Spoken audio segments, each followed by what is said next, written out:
Hello. No reason why that was like that. No reason.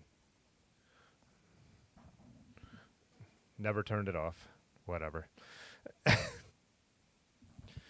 Camera. The reason I was late is not because I was not here on time. It's because the camera wasn't working. So then I'd never even thought to look at the audio because I never have a problem with that. But yeah. So I was at a photo shoot tonight. It was someone had donated a Steinway Spiro piano to the University of Akron. This is like it's one of those, if you know, you don't have to know piano. Steinway is the most famous, American piano company, but it can like record anything that's played on it and play it back. So they had like virtual performances and stuff like that. It was interesting, but they told me like, get the beginning of the performance and then walk out at 8. And then the guy from development who's there is like, at the end, we're going to have everyone come up on stage and take photos. So I'm like, oh, well, I just found out right now that I'm not leaving here at 8. I'm leaving here whenever this is over. So that so often happens with my job, which normally isn't a big deal and I don't care. But it's like when I have plans, it can be kind of annoying. So, and a lot of the stuff with photography is, I've talked to somebody in the emails, but they're not the person who is actually there that I'm then like working for. I mean, I bill by the hour, so it's made more money tonight, but whatever. So anyways, finally got everything going. So let's see what's going on. So and it was cool. One of my friends is one of the performers too. So Theron Brown, if you guys know him. So yeah, I saw that we got a lot of the usual cast of characters in here. Blackball, Cycling Brian, what's up, Cassidy, Obscurity, Steve Marino, Rick, Patty, and I just walked in the door too. Edmund is over here meowing like crazy. So Mario and Large, what's up? Pudgy. I am trying still to get. They changed the way the chat window looks. It's like in dark mode. I've never put anything in dark mode. I'm one of the people who actually is not a dark mode person, but I can't see the scroll bar now. So it's always something. What's up, Farley? How's it going? JC Sal. So, hey, Glenn, how you doing? Nice to meet you this weekend, last weekend. Michael Stark, what's up? Unbalanced. Hog Dog, what's up? Pretend you're trapped in a box. Let's see. Hey, Rock Eastwood's in here. How you doing? Crackling Grungilo? Gillo? Mark? Bubbers? Yeah, what's up? Jim James? Dark mode is life. Yeah, I don't know. I don't know. Not a dark mode guy. But you don't really get a choice anything. Everything's like switched that way. Just looking at my Discord, everything's dark now too. What's up, Madison? How's it going? So yeah. Yeah, I don't know. So I put the title of this live stream because obviously I rode the first event that I'm doing, that I've done for the year this weekend. And it was kind of interesting because personally, I felt like I was like, wow, everything went smooth. Like all the people around me like rode like really like they knew what they were doing and respectfully. Then when I was talking to my friends who were like up in the lead groups, they were saying that there were a lot of people who were not riding with any kind of cycling etiquette and clearly didn't know how to ride in a group or anything like that. So I thought that was kind of interesting that the people farther up the road were riding without like any kind of, etiquette. And I always say, and I've said this every time I've talked about like cycling group etiquette, like I don't expect someone who's never ridden in a group to know how to do it, that you have to learn. I'm really surprised by the people who should know better that never like seem to point out obstacles when there's a chance to, or just let you know they're passing if they're coming up behind you, or if it's a little tight, just to let you know you're there. Especially in gravel events where you really need to pick your line and stuff like that. But every time I say something like that on the video, there's always some people who freak out on me, and I'm like, always make it clear that I'm like, if you don't know this stuff, this is your chance to learn this stuff, and that's why I'm saying it. So I don't know. Do you guys ride in groups? Do you stay on your left? Do you guys, when you're riding with your friends, do you point out the potholes so they don't hit them when they're right behind you? Um, I always say too, I don't think there's anything you could do that's more dangerous than ride in a charity group event because, and that's not what Road Apple's like, but whenever I've done like the Towpath 100 or stuff like that, Century Ride or Towpath 50, I'm always like, those I am just completely on my toes because then you're with people who cycling is not always their main thing. They signed up to be, help out with a good cause or something like that. And I'm like, there are people who just stop riding right in front of you. And that happened to Ames at Road Apple. Like I said, I didn't have any trouble at Road Apple, but someone just stopped riding in the middle of the road. Like, to me, that's not something you need to be taught. You need to be self-aware enough to know there's people behind you. You can't just stop your bike like you're the only person in the world. So I don't know. I'm just kind of curious what you guys think, because I know some people don't ride in other groups and don't ride in groups. But when you get in one, are you self-aware? Are you concerned with the other riders around you? At least, giving some signals to let you know what everyone's up to. So cause rides are so sketchy.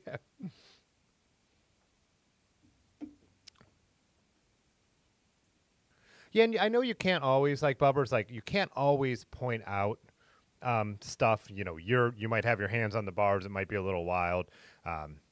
But even like going through the intersections, like I'm always like clear because, Road Apple's not a closed course. And so, and I found a lot of people around me were doing the same thing. Everyone was kind of like in the same, they understood it. It's like, we're all trying to get through this. Like, I came in 129th. I'm not in like race position or anything where we're trying to like get it.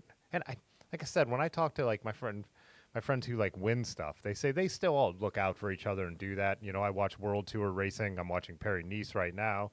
Watch Strade Bianche over the weekend. I watch like the pros point out stuff. So there's been people who have argued with me like, oh, if you're a racer, you don't do that. And I'm like, you know what? That's actually completely not true. So anyways, I don't know. I put that in the title, and I'm just also curious if you guys like doing events.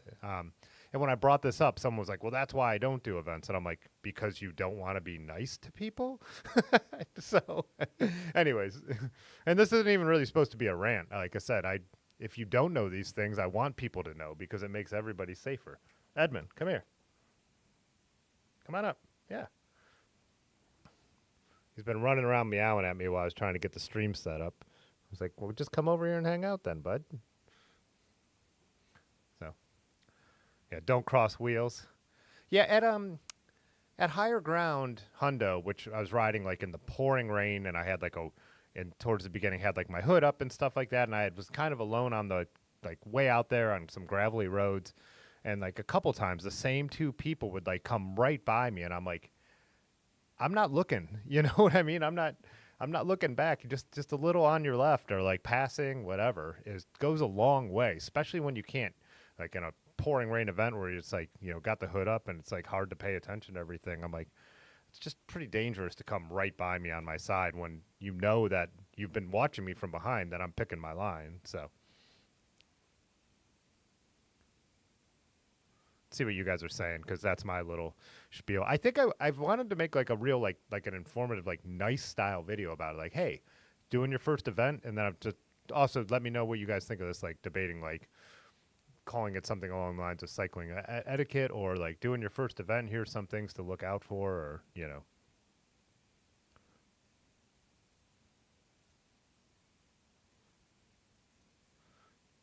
JC Cell says, yes, on your left on the towpath for sure. Yeah. And I mean, you got to do it, pedestrians and stuff like that. You could be ringing the bell. You're yelling when you're riding bike trails and stuff like that. It could be, it's really important when you're going such a different speed than someone who's walking.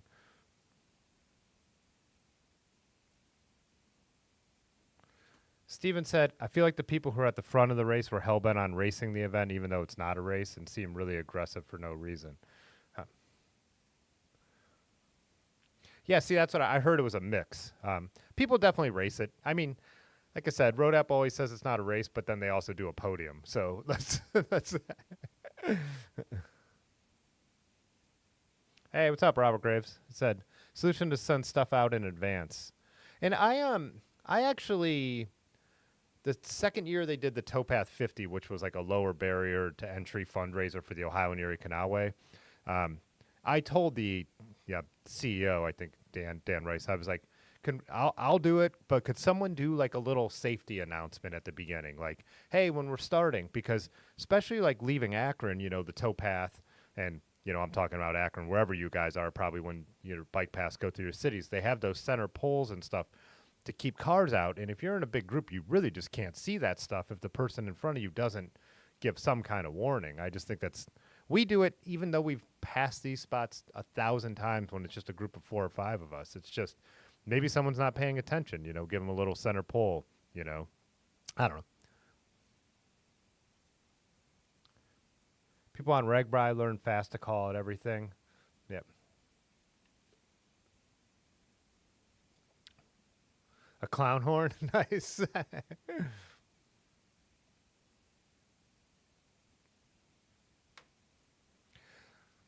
Yeah, match play. If you just go to the channel page, if you go to my actual channel page and type in Trek 500, I have a whole thing on the build, but it's not a step by step, but I do go through how I built that Trek 500 up.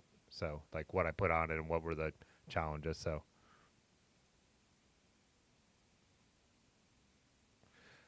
Greg said, wait, why does it say Greg? But here it says, oh, Greg Road.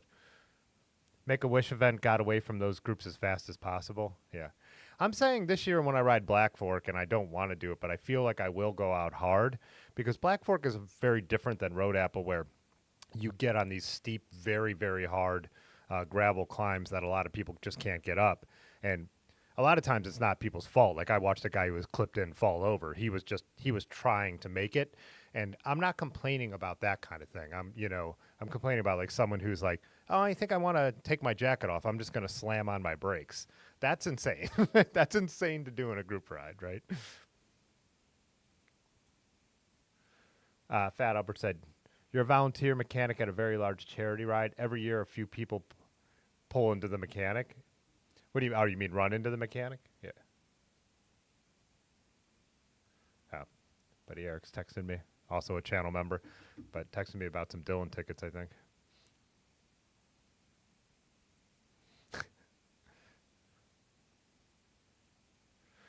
Rick said, I expect the entire field to bow to my whims. It's your birthday month.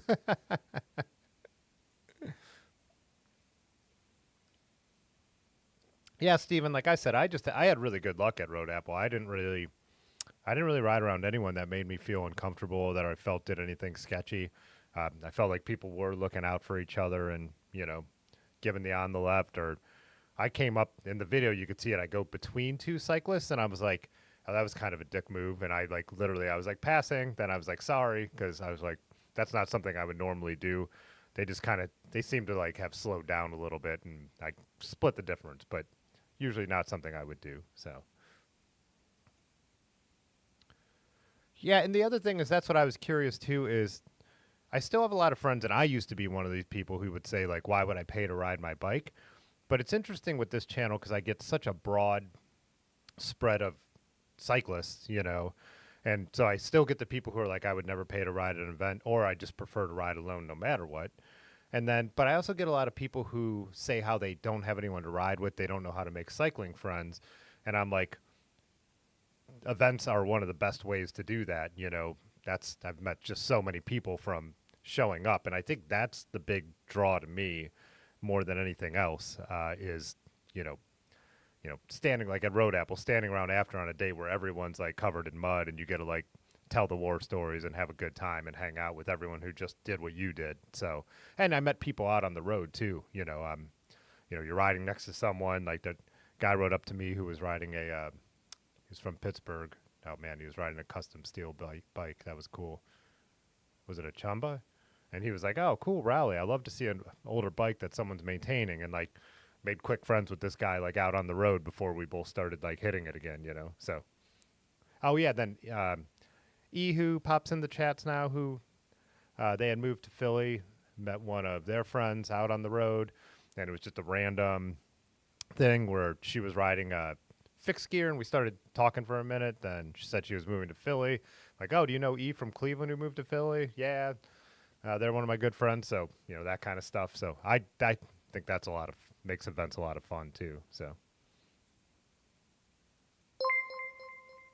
Mark said hardcore rounder Match often Play have Monday excellent road craft subscribed with to the warning channel. signals.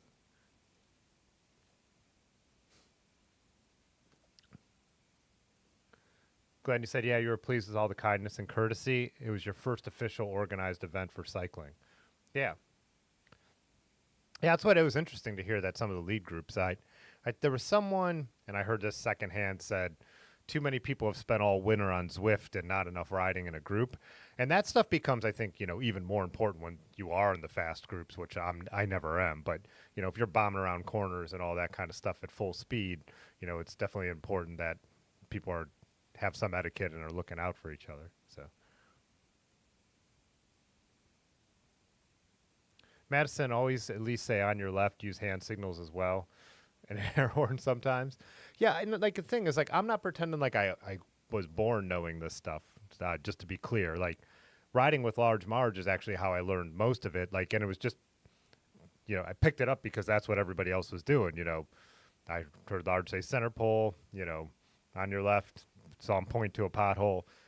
I'm like, okay, that's what you do when you ride in a group, because I'm someone who only ever rode with my dad or rode alone or rode with friends when we were younger who, were just poaching hiking trails and stuff like that and not really, doing road rides or anything. So.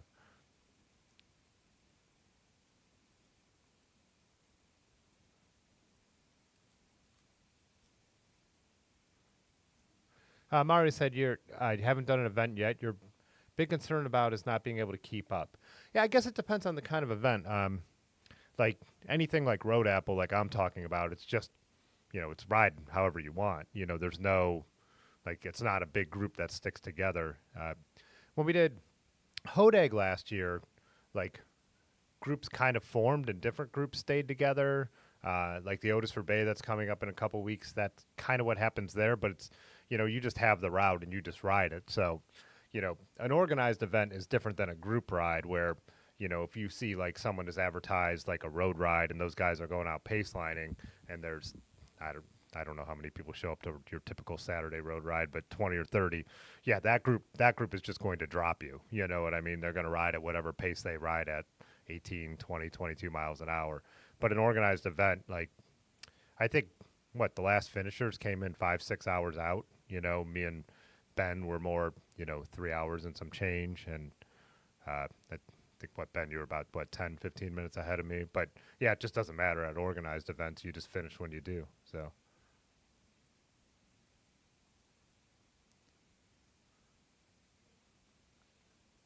Yeah, calling out hazards. Like I said, I watch the pros point out what they call road furniture, islands. Someone drops a bottle. I see people point it out. It's just common courtesy to keep everybody safe.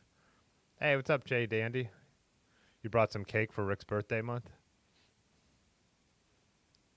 Is today actual Pudgy's birthday? I'm when it comes to all birthdays, I'm the least aware.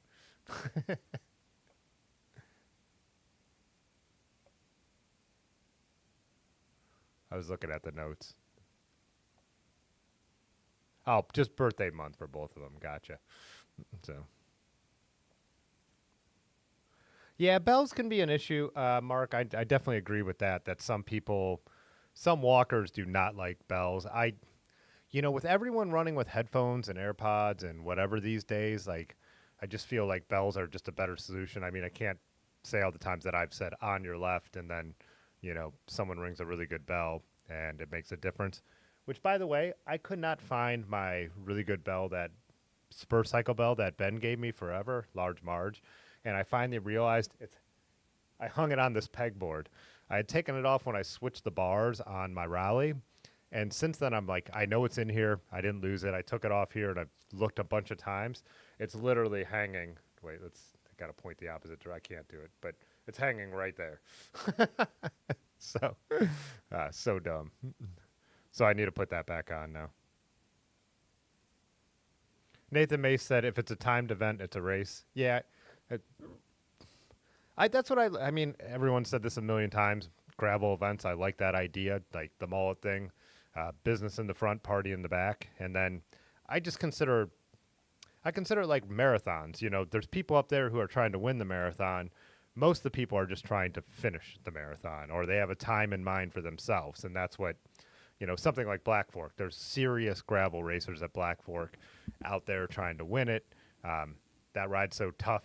I think anyone who gets through it is, awesome, and then everywhere in between. So.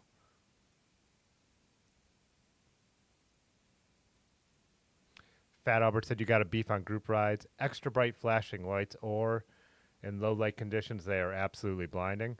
I don't like when people like turn theirs up super high. I have a couple friends who love to blast their headlights like down the path.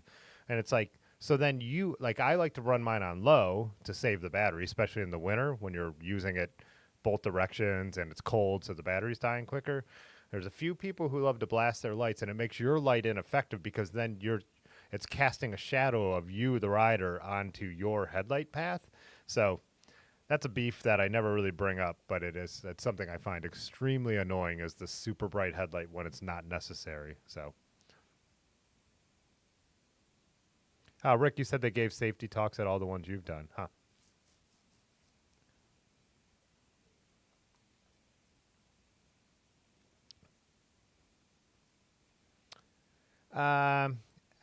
Acrex said, group turning a 90-degree intersection. Some flare out wide, oncoming lane, then cut back. I'd be curious if anyone thinks there's an etiquette to that. I do what the position allows for. Like, if you watch the video, you could see I make those turns different almost all the time. If there's no one around me like no one right behind me, I'll flare out and cut in. And if there's no oncoming traffic and all that kind of stuff, to make the turn nice and wide, especially with a ride like Road Apple, because you might be turning off pavement onto gravel or off gravel onto pavement, so there's loose gravel onto the road. So I'm trying to make like a nice smooth arc and not, keep as much speed without having to worry about slipping out. I don't know if there's actually like I don't know if there's like a proper etiquette for it. I just think, whatever you're doing, you have to be aware of the riders around you. So there's times where there's riders on my outside, and I know I just need to slow down and take the turn easier. So if you're not in the right position, you got to do what you got to do. I'd be interested to see what, like, I guess it's probably different if you're up front racing and everyone's going really hard, if there's a pattern for that, because, those people who don't even tap their brakes. So Pudgy Pedal Pusher is a member for 36 months, 3 years.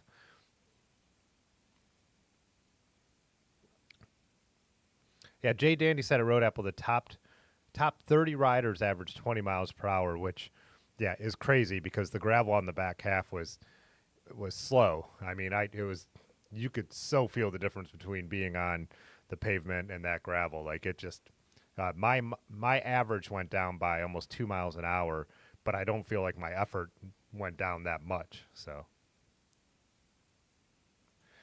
Chris FYB, probably missed you. I have no idea without Dave here how far behind I am, but John Dummer subscribed to the channel. Dave thinks he might have COVID, but he's sick. So we'll see you in a couple weeks, Chris, if you are still in here.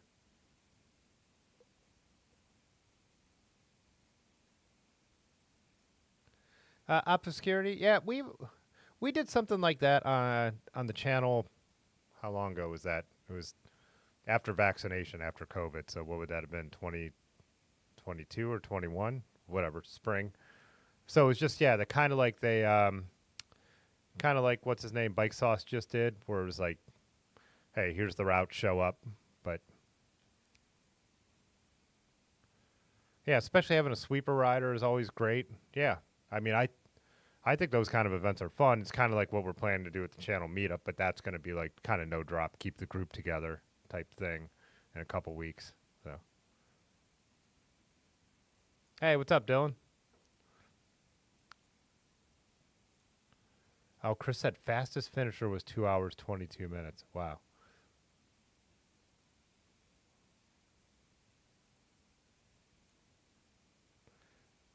Tatum bike? Is that probably a typo on tandem bikers? Tatum bikers? If it meant tandem, I didn't actually see anyone tandem out there, John. But I've seen the one cyclocross race, the couple years ago, the Ohio State Championship, there were people riding tandems on that cyclocross course, which I thought was insane. Oh, so there were people on tandem. I missed them. Yeah.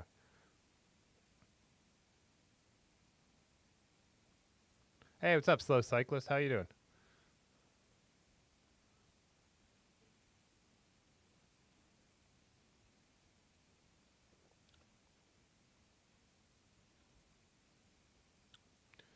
Yeah, cycling, Brian. That's one thing bikes. Like it's when other people tell me like, well, I'm a little shy. It's hard to meet people. I'm like, if you're talking about bikes and someone has their bike, I'm like, that's the icebreaker. Ask them, just like Dustin Klein, tell me about your bike. Like everyone loves to talk about their bike. Like, so just always remember that. And if it's at the after party and you don't know what to say, be like, what kind of bike do you ride? It's, it's the perfect thing for, I don't know, anyone who's a little introverted or just is not like the best. I'm not a good small talker, but I'm not uncomfortable when I know I'm around a bunch of cyclists because everybody likes to talk about their frame, their cranks, whatever it may be. So how wide are their tires? What PSI you running?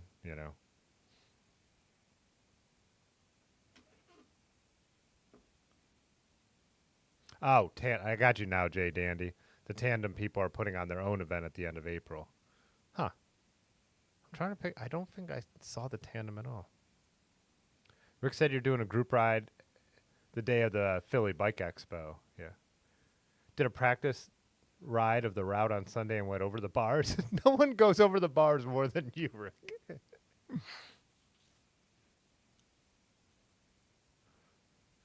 Hey, what's up, Mr. Natty? You said best way to make cycling chums is at traffic lights. Pull alongside and twizzle your mustache. I was just thinking of you, Mr. Natty, and an idea I have that I'm going to post in the Discord. I want to wait to try and get this going until after we do the event in a couple weeks because I haven't even put up information that I want to get up about that because I've just been busy. But I was actually using your face soap. It might have been last night. And I was thinking of making some kind of web page that's like basically a list of small businesses that cyclists run that are related to the channel. And we could expand that over time to be, beyond that, or it could grow on its own.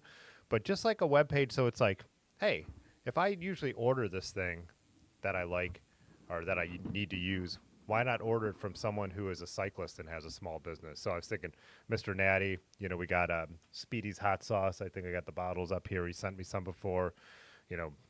Albert from Akron Coffee Roasters. They roast small batch coffee here in Akron, and they'll ship it to you. So get into that down the road, but just bringing that up because I saw you pop in here. But I think it'd be really cool to make it so if you want to support a cyclist small business, there's a place you could go and be like, okay, these are the things that I would usually order. There's someone who rides bikes making it. I don't know. So. Is it okay to give incorrect warnings to cause a crash? Could be funny. Mara said I could do 17 as long as it's downhill and the wind against your back. Yeah. Steven, I hosed off my bike and actually rode it on Sunday.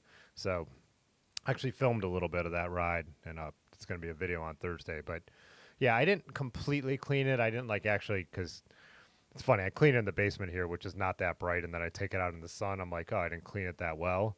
But it's still, I wasn't going to ride it with all that. I cleaned the drivetrain really, really well. I wasn't going to ride it with all that grit in there. And my chain was brand new, so I didn't really want to leave it too long to get rust. But my cassette already had surface rust one day later. So. Oh, yeah, I know that, Pudgy. Your birthday's the day after St. Patrick's Day. Yeah. No one can hold me any facts against me when I'm live streaming. I obviously can't keep my head clear. So.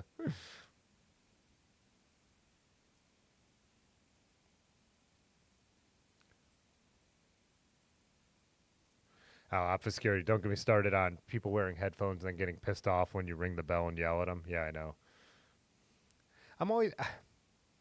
I'm not against people running on the trail and wearing their headphones, but just stay over. That's completely on you to be self-aware if you're going to listen to music and go for a run. You just got to stay to the side of the trail. That's completely your obligation at that point. So.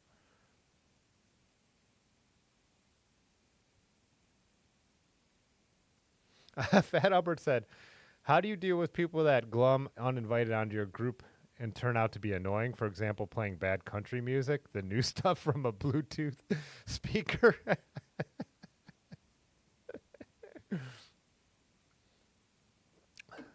I don't know. Maybe you're putting it out there too much. I don't know. I only have one ride, but it's a closed, just a group of friends, so no one else is invited. So I guess we tell them, I don't know, never have to do that. I don't have that situation. So.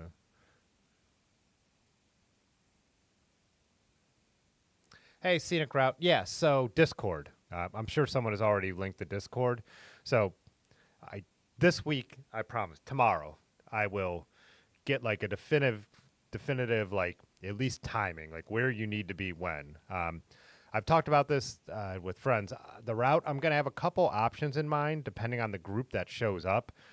Also, some of the cuts we've done in the past, if the group's too big, not all the cuts that we do are legal and they're gray areas. And too big of a group, I'm not going to take out on certain spots. So I'm going to have kind of a couple ideas in mind, see what people feel like doing. Weather will be a factor. It's still going to be March in Ohio. So I'll get all that posted. But the basic idea is we will be leaving at the least Dirty River Bicycle Works at 4 o'clock on the 23rd. So you can meet here at the studio earlier if you want, and then we'll leave here with time so you could go into Dirty River. But they close at 4, and we'll roll out from there at 4. I'm still debating like doing maybe a 2 o'clock meetup time here if we want to do portraits, and then maybe I think maybe 3:15 rollout time from here, but that'll be definitive later. But at the least, we'll be rolling from Dirty River at 4 if you're not coming to the studio. So, but I'll get a little more info up, and yeah, I'll do that tomorrow, and I'll share that in the Discord. There's a channel called, is it called Otis for Bay Weekend? Yes. Otis for Bay Weekend. So, yeah.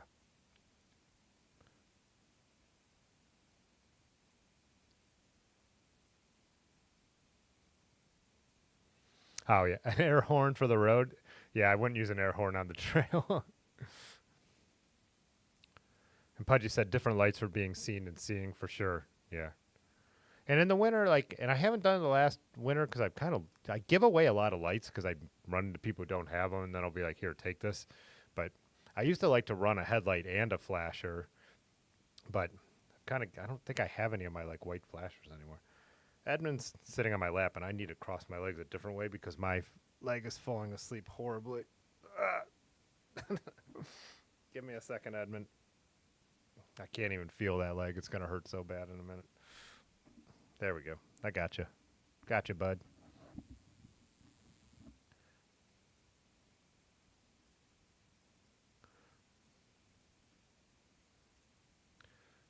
Small blinker to be seen, real headlight to see. Yeah.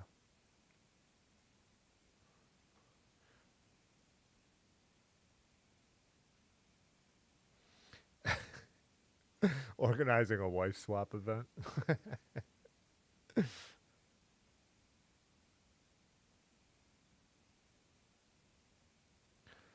Second, Brian said, people always ask about your bike because you're usually on an old steel bike. Yeah.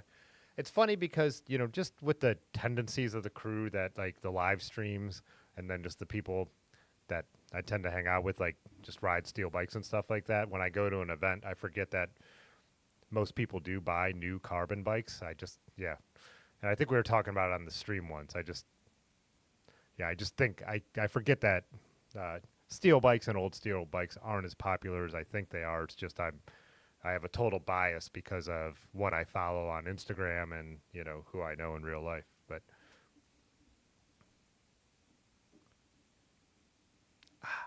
my leg is killing me now.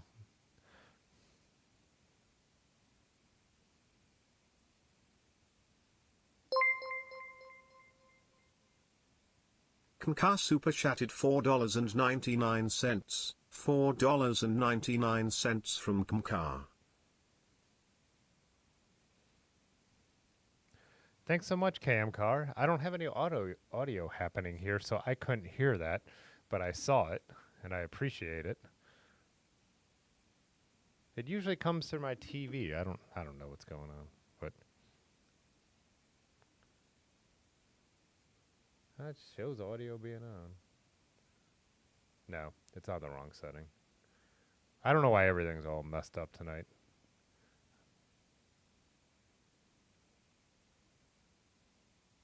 There we go.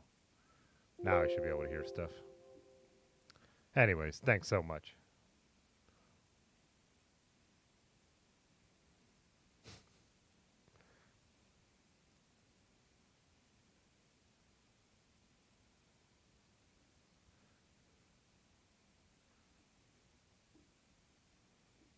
How tall is Rick that could go over his bars?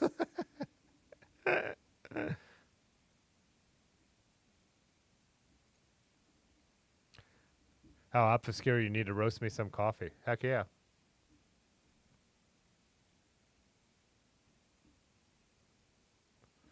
Oh, Glenn, you said Albert at ACR who's connected you to the Yetis. Nice. Let me...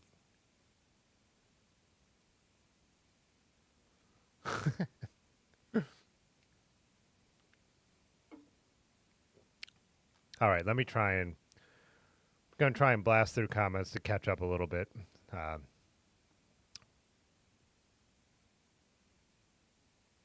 Christopher Webb said Louisville has a bike community event every Memorial and Labor Day.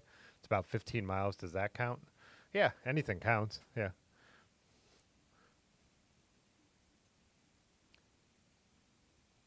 Yeah, Dylan, I was even thinking of you in the terms of like, you know, like cycling people who own their own business. Like, you know, does someone need to hire an editor for the company they work at? Like, I get that, you know, all the time from like, I shoot young professional groups, and then when they aren't in, then they're on into their career, and someone's like, we need a photographer for this event, and they know me, and so you know, networking that way works really well for me. So why don't we do some, you know, cycling networking, you know?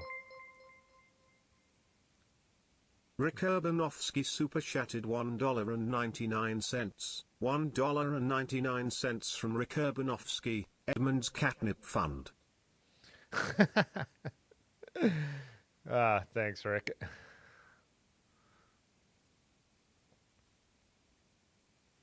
Does that Meetup link still work, or is that for last year's?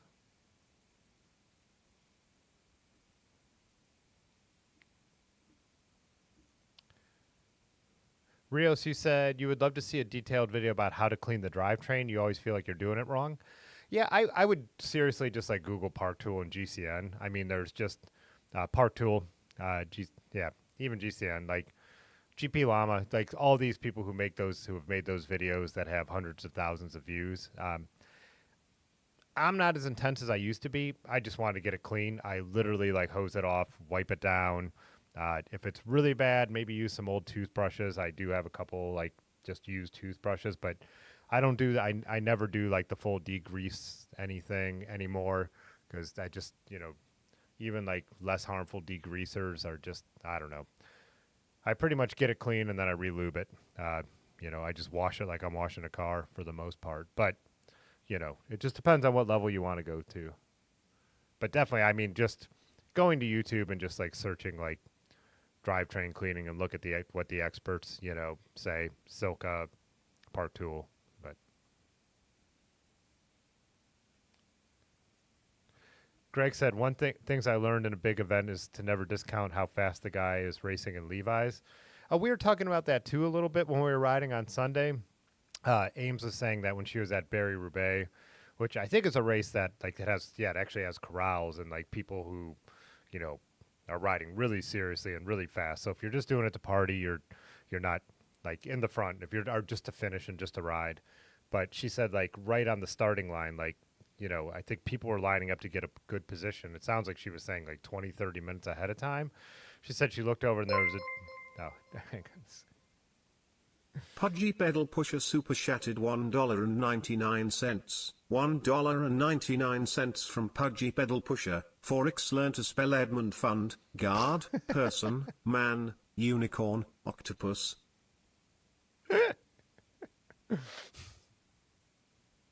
Oh man, Pudgy. Man, that's such a good one. Thanks. But yeah, she said it was like this guy in jorts and just like a cotton t-shirt and a steel bike and kind of really fat tires was there on the front. And she was like, I hope this guy turns out to be like the fastest guy ever and just blows all of us in our kit and carbon bikes away. But she said as time went on, he started to realize like I am not where I'm supposed to be, and slowly edged his way off the start line before it like took off. So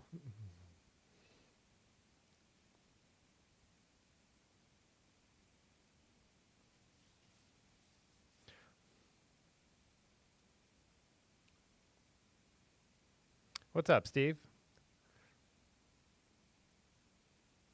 The day after St. Patrick's Day is St. Pudgy's Day.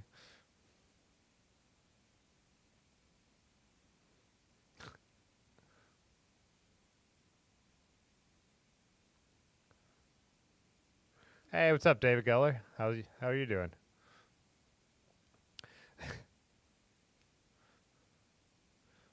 All right, let's go.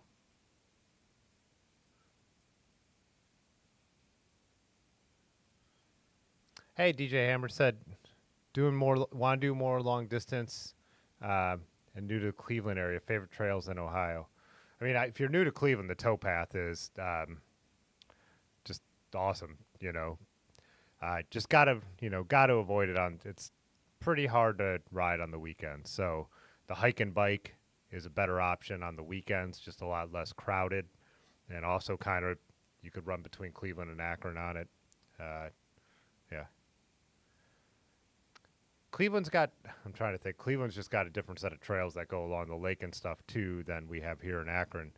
But yeah, definitely put up like the Google bike maps and look at everything. You can make some good loops and all that stuff. But definitely the towpath trail, and then trails down by Cincinnati I like a lot if you're willing to drive. So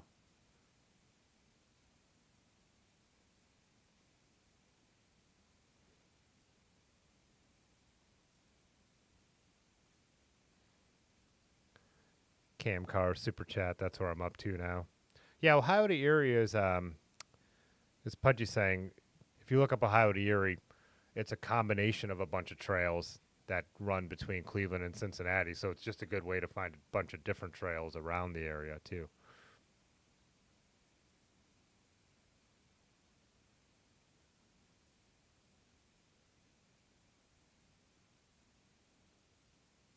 Oh, Steven, you were riding a Neo Retro 73 Rally Super course on Road Apple. Huh, I didn't get to see it, did I?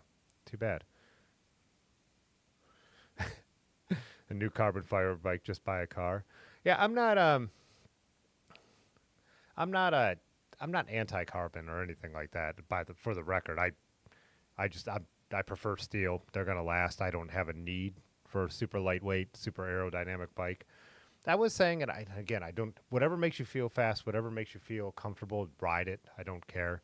But it is funny, like we're at Road Apple and we have to put the numbers like over our handlebars. So you have this like carbon bike with this aerodynamically computer designed like head tube, and it's totally covered up, right? So I just always, yeah. And then I just watch people constantly riding on the top of their hood. So you have an aero bike, but then you're just, full chest and full body is exposed. And yeah, to me, it doesn't, if you're not really a racer, I just, whatever, but ride whatever you want. Like, it doesn't matter if it's light and it feels fast to you and you got the money, go for it. I don't know. I've got steel bikes hanging here that are from the 60s, and they're going to still be going for another however many years. That's what I think is cool about them. So, oh, thanks a lot, Mr. Natty.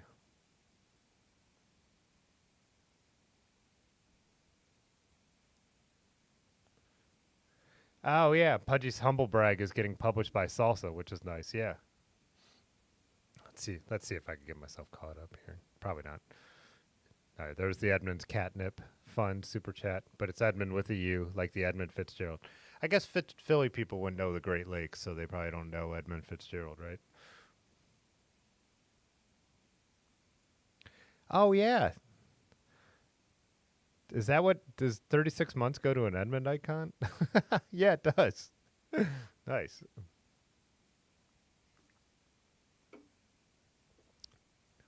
I forgot I did that. Yeah, Rio, when it comes to cleaning the drivetrain, that's the one thing that I try to keep up on. But I mean, it's going to save you money in the long run, but going to the extent, like, I watch a lot of people that I appreciate, and like Dustin Klein, Josh Ramiro, those guys get home from their rides, they clean their bikes and all that stuff. I'm like, good for them. Good for them. You know?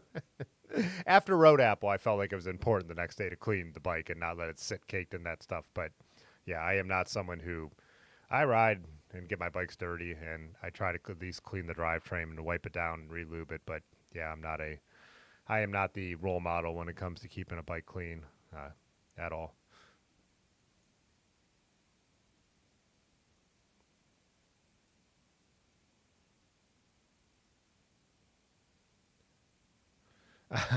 David was saying David got like the new GoPro, and how with his computer and that GoPro footage, how just slow it is for him to get it downloaded. That's I don't know. Granted, I could justify the costs of some of the hardware because I do video editing for a living. That's what I've been just before I had the shoot tonight. That's what I was doing all day, and it was 4K 60 FPS footage.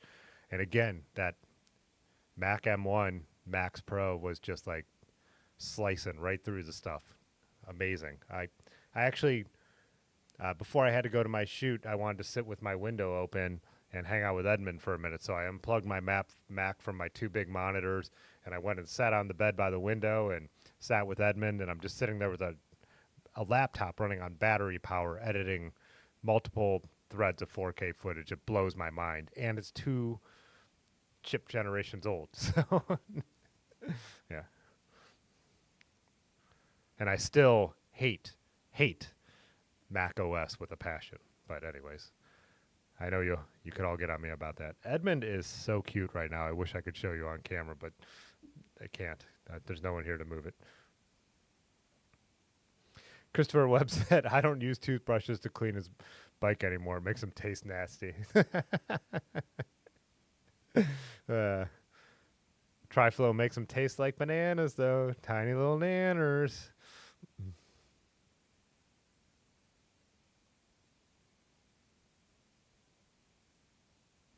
Hey, what's up, Dimitri?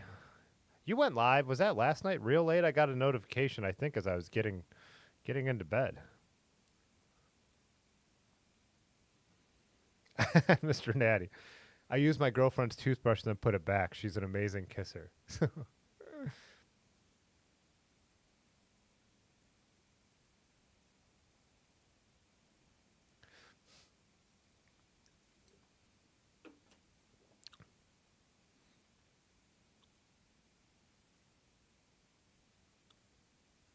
Stephanie, the trail that goes to Henry Church Rock. Well, you're out by Youngstown, right, Stephanie? I don't know that trail. I've been saying this, I've said it on the live stream a bunch of times, and then me and Large were just chatting about it, how we want to do a Youngstown ride this summer for sure, though. Whether we start here or we go out there and ride some of the, just ride some stuff out that way, so. Hey, Joseph. Hemet, California. All right, is Jay Dandy still here? Let's see where that is. Because I don't know where Hemet is. No, not.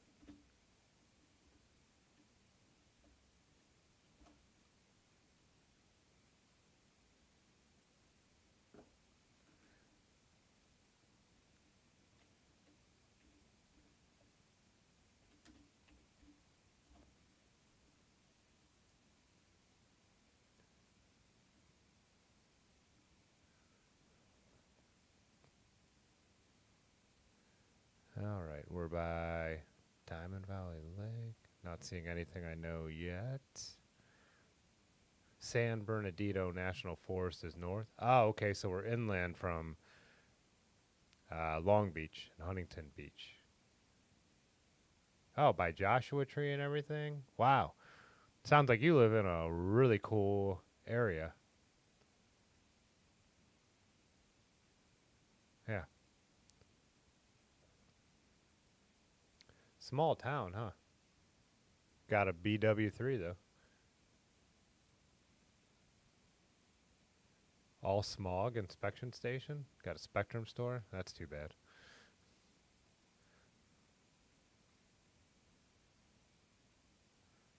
Hemet Maidstone? Nice. Yeah. Cool. Welcome. Thanks for joining us.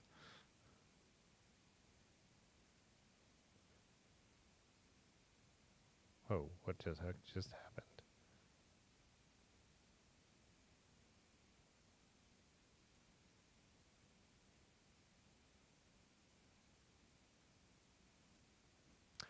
Oh, text you Mr. Natty's deets so you can contact him? I will. Yeah.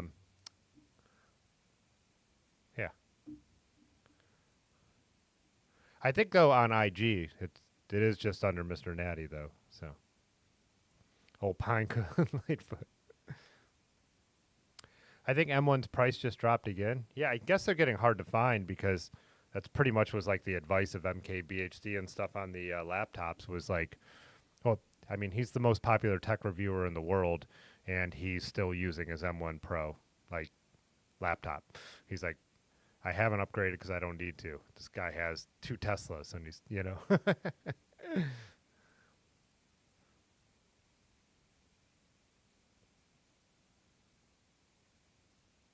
Mark said, you're planning to ride in real life and upload a GPS track, group rides for both Restrap.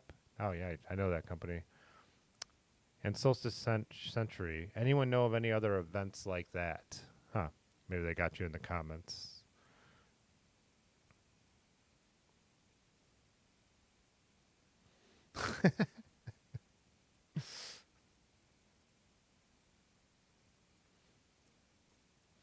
Oh, Dimitri, you were just testing your live stream? Yeah. I've been, at night, I'm really trying to make an effort of not, after I do a little my stretch routine to try and keep the sciatica at bay. But then when I head into my room, like, I really try not to have the electronics on anymore. So I've been reading a lot this year. I talked about it in a couple of the videos. So I'm trying to do that when I go to bed. So.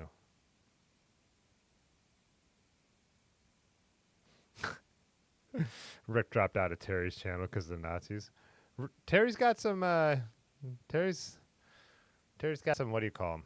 With pudgiest on this channel. What do you? Not administrators. Moderators who are very, very on top of the Discord stuff. Like they run a tight ship. We run a very loose ship over here. But it's we're a much smaller channel and a much smaller community, so you could let stuff. You could let stuff be a little looser. I totally understand why as your community gets much bigger, you need to kind of keep some rules in place. But Mario El Romo super chatted $5. $5 from Mario El Romo. How many miles for the channel Meetup? Hey, Mario. Well, thanks for the super chat. So I'm thinking of keeping it around 20-ish, 2025. But again, no drop. If you drink, beer, stop. If you eat, food, stop in the middle. So the one thing I'm looking at is going out to Kent, which round trip to try and add in some cool stuff would make it 25. If you went direct, it would be 20. Yeah. So that's kind of what I'm looking at to keep it. There's another idea to make it like a loop and just end up back in Akron, but I like the midway stop better. But, yeah.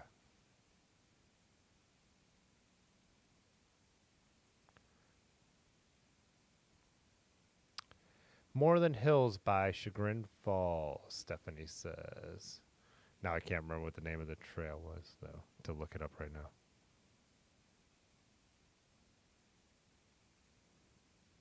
Channel meetup at Joseph's place, yeah.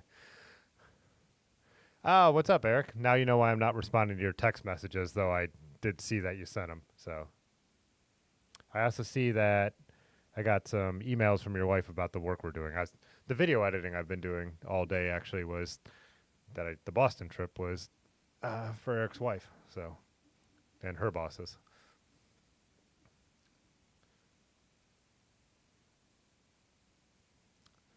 Now I've lost my train of thought totally. Oh yeah, so yeah, channel meetups too. Speaking of that, I might be heading back to Boston, so this time, because we have a couple more things to do when they change the signage and to get some drone shots when the weather's a little nicer, and some footage that corporate would like to see that like we didn't quite get long. Doesn't matter to you guys.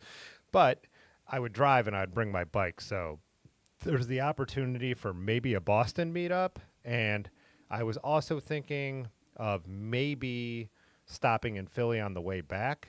I have kind of has nothing to do with anyone on the channel, but kind of like a secret idea I want to work on that might bring me to Philly. But if I do that, I would then make sure there's another day where like all the Philly people can meet up, because one, fun to see Rick again. I mentioned my friend E already, and I know there's a few others. So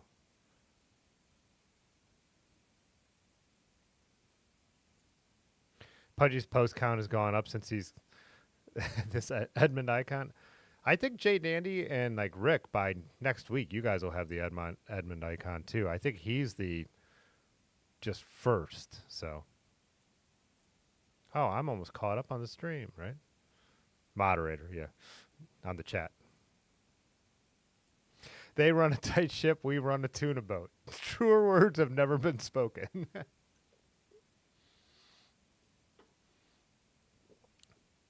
Oh, it's 10 p.m. Wow.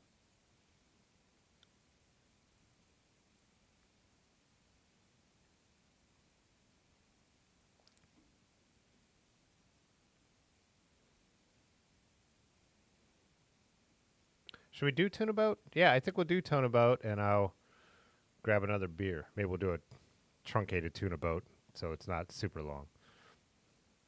What's up, Chris McCallum? How's it going?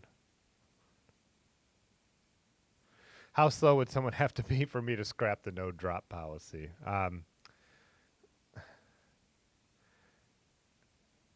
Under 10 miles an hour. I can't ride under 10 miles an hour. 5 miles an hour, Mario? No way. There's no way we're riding 20 miles at 5 miles an hour. So, yeah. I will give you I will give you my phone with the route at that point. Yeah, Dylan could tow like 5 of you at that pace. So, oh, Large has got the icon too.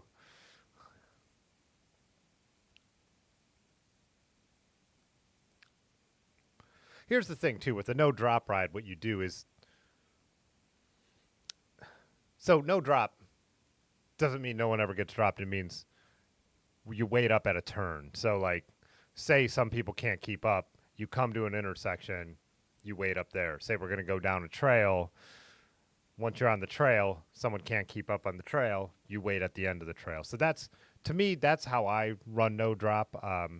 It doesn't mean that everybody has to be in a consistent line. It means that you don't let anyone get lost. So, yeah.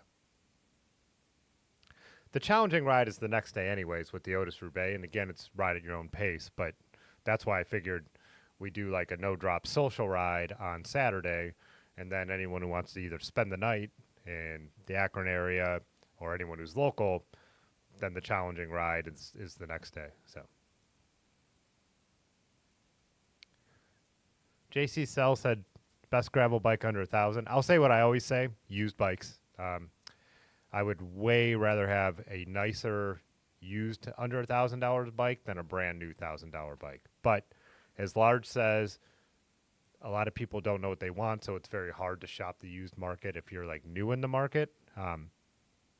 If you're not new and you have an understanding of bikes and you're trying to spend less than $1,000, I would look for something used, or look up a bike that you like that's a new bike and see if there's used ones. But that's totally my opinion as someone who's nerdy about bikes. So I understand that some people have a budget and they need to walk into a bike shop and get opinions on stuff, and they would rather walk out the door with a warranty and all that kind of stuff.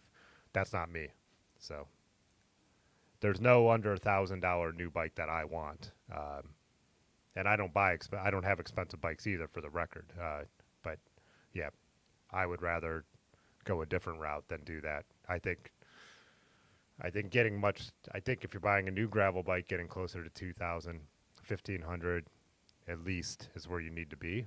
But that's all personal preference.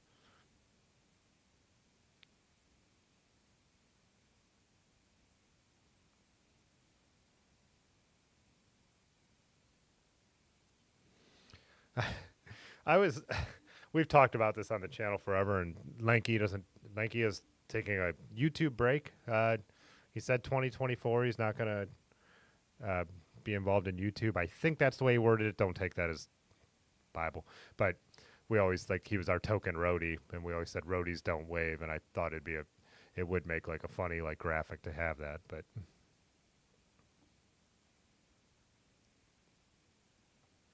yeah, I am offended when I pass other cyclists and they don't say hi. So, Chris, you said you rode a single speed at your first event last. At least wasn't last or a DNF. Yeah, that woman who was riding the Mountain was her name, riding the fixed gear, not even single speed fixed gear, but I had passed her, but then she passed me back and I think beat me pretty good. And then Rusty, who always long-term channel member too, he rode single speed, his really cool tie bike with a carbon fork. The brand's escaping me, but yeah, he rode Apple single as well.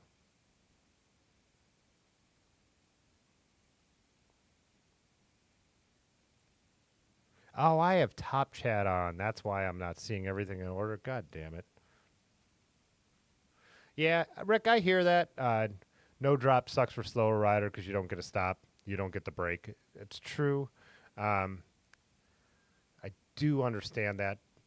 The thing is, I really mean this would be more of a chill ride, though. So it wouldn't be the idea where, because I know that happens to Erin sometimes when she rides with me and my friends and we, are riding fast, then wait up, and then, she gets there and you take off immediately. That could be frustrating.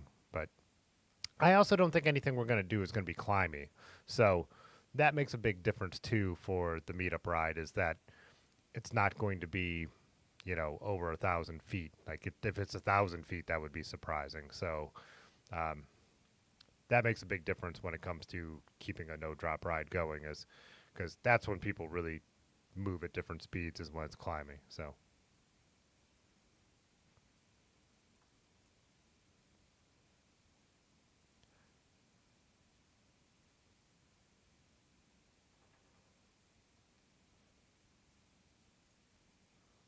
The hangover ride is the next day, you mean challenging. Yeah. Well, what? Me, Jay Dandy, Chris, and, oh, man. Picturing their faces, and I just saw them this weekend, but my mind's going blank. Also from Pittsburgh. And who else? A few of us all made it to a second beer stop, or a third beer stop last time we did the meetup ride, so. Are journeyers under $1,000 large? I actually didn't know that. Oh, and Pudgy said that too. Okay, that's a decent bike that's under 1,000. I didn't realize you could get a Journeyer under $1,000. That's why it's good that we have bike shop people in the chat. They know more than I do. Don't buy a truck. Oh, used truck, yeah.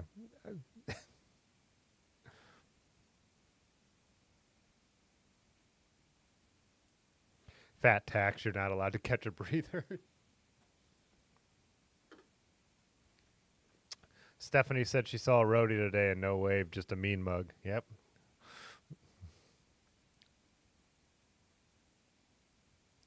Oh, yeah. Robbie's bike, the Rodeo Lab. Rodeo Lab? Rodeo Lab. Rodeo Lab? Rodeo Lab. I don't know. Never heard it said out loud. It's the titanium flanimal. Gotcha. I've said this, bouncing bike life, the pedal assist e-bikes. I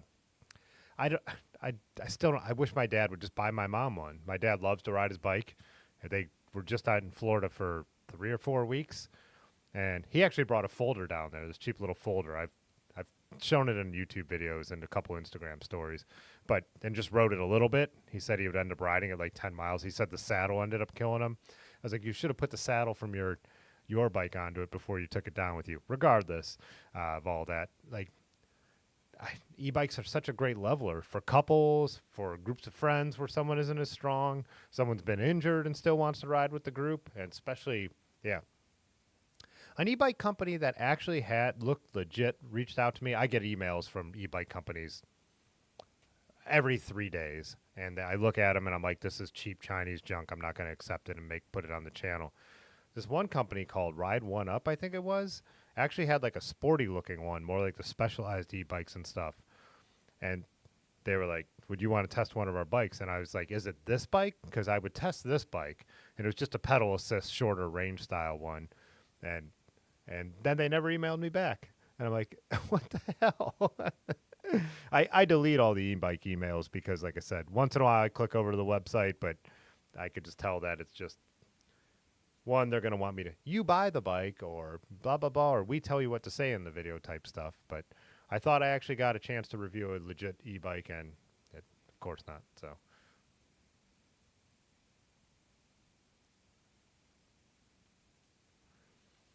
Yeah, no, I always joke about trucks. I have 3 used trucks here, so, and one truck I bought brand new. So, no, 4. I have 4 trucks, but I wouldn't buy a new truck. They're cop bikes. I don't like that truck corporate anymore. I don't like. So, you can look it up. But yeah, Madison, I know there's a bunch of different levels of journeyers. I just didn't know they were under $1,000. Wait, is Racer in here? I didn't even see him. Let me switch this. I'm going to switch this to off top chat, so hopefully I don't miss too many of your comments, but see what happens. Oh, there's Racer. What's up, Racer?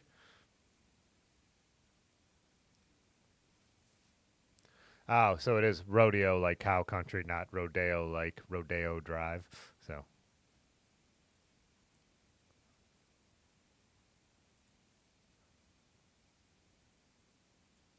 yeah, a bunch of specs of journeyers, right? Well, Advent and Claris are right at 1K.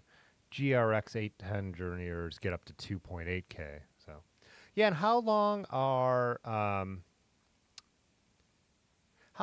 is stuff with Claris and Claris, not Advent, that's different brand. But I wonder how long before new bikes are coming with that Shimano Qs and stuff like that. Do either of the bike shops, Pudgy or Large, do either of your shops have any bikes that are spec'd with Qs yet? Shimano's new group sets below 105. That's one of my problem with new cheap bikes, and Journeyers aren't one of those. Like maybe you get the lowest Journeyer and your group set's going to wear out and you'll upgrade it, but the bike should be fine. But, you know, I've definitely talked to bike shop owners with cheaper branded bikes who have talked about like compromises in build quality and quality control and stuff like that. So I'm not going to name brands, but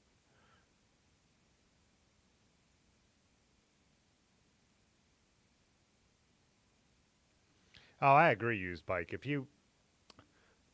If you're wearing earbuds and you're not paying attention, you get scared. It's all you. Farley said, "Do I prefer the hiking bike or the Freedom to Kent?" I think the hiking bike is way more fun of a trail. I mean, it's windy and there's hills and you go through like little wooded spots and stuff like that. But I like to make a loop, so don't do the out and back. So you could ride one and then ride one back. And it just depends. Like, so from where I live, like the hiking bike is way closer. But if I'm going to meet someone downtown, like if I go to the bike shop, I'll ride to the bike shop, then take the Freedom to Kent, and then usually take the hiking bike home. So as just a trail, if someone's like, I could only ride one trail to Kent, what trail should it be? The hiking bike is a way more fun trail to ride, but I like them both. Freedom Trail is just a dead flat and straight, so.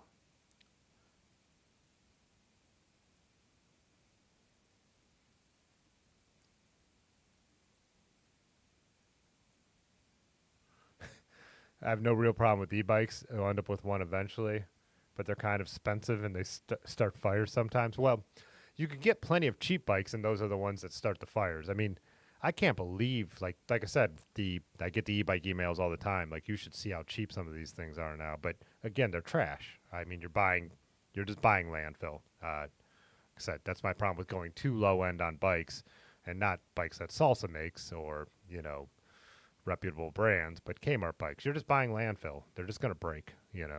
So. Oh, Obscurity, you said you got your son the Ride One Up gravel roadster for college and he loves it. Huh. Yeah, I wasn't familiar with the brand. They reached out to me, so I take that as a bad sign. Say the channel keeps growing and then they reach out to me. I'll be like, hey, you emailed me and then you never emailed me back. Screw you guys. But yeah, Poseidon. I don't know anything about like Poseidon's quality control, but I know they make very affordable bikes.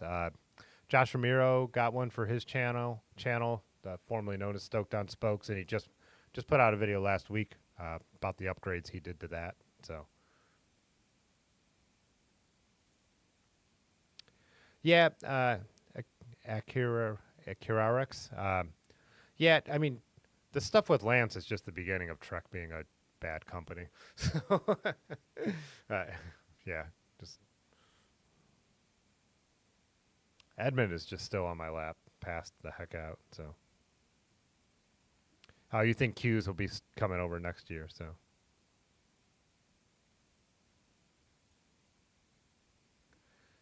you said you brought it home over spring break and it's showing a lot of surface rust, bolts and otherwise. But yeah, it's buy a kid a bike, they're probably not cleaning it up too much either. So.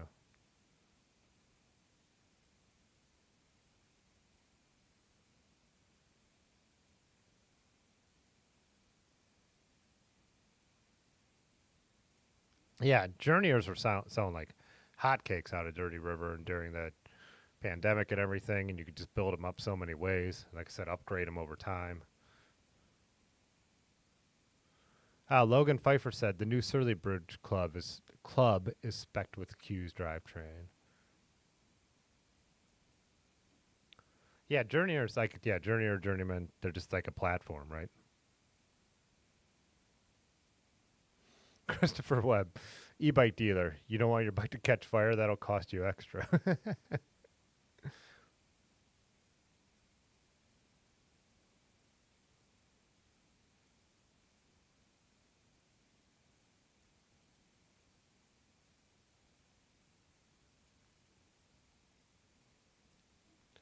At your shop, you have an all hands on deck meeting about cheap e-bikes and your policies around them. Yeah, and I know there's some things that Dirty River has said, and Large and Otis have told me too, and also just like those rear drive ones, not recommending them, and certain ones they won't work on, I guess. But yeah.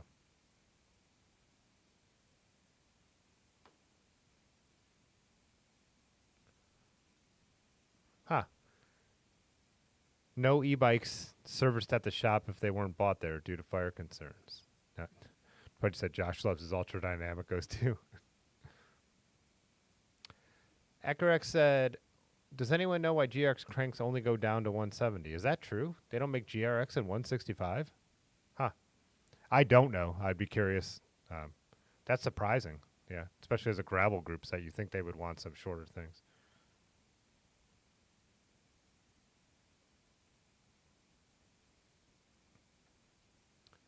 Yeah, I remember Racer seeing Pathless Pedaled review Poseidons. Yeah.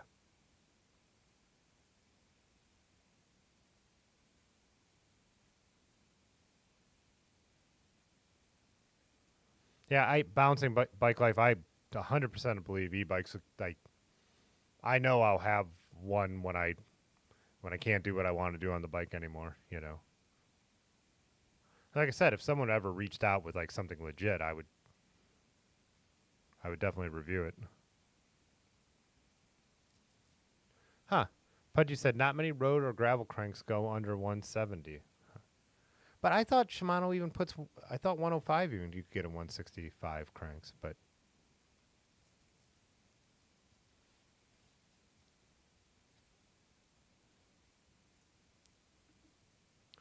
Yeah, JC Cell, glad the chat could help you out better than I can.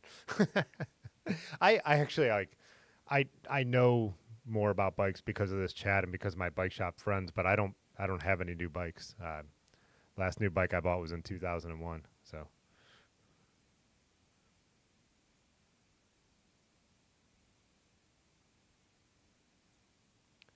yeah, it seems like the short crank thing. There's like a little bit of movement towards that with the Appleman cranks and all that stuff.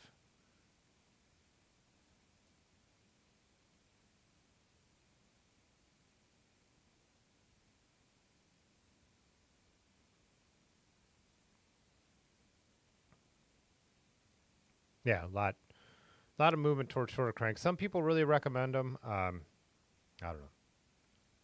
I don't think I've ever ridden anything but 170.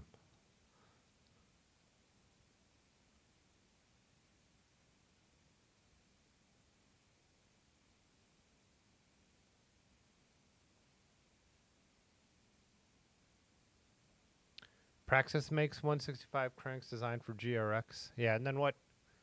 I was watching another one that works with GRX.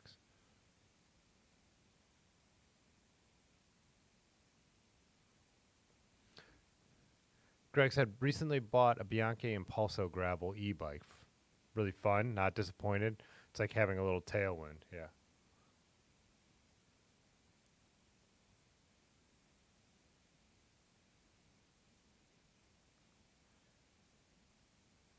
Obscure said, wife loves her Aventon e-bike, and then you have a CYC Photon on your Surly Bridge Club. Nice.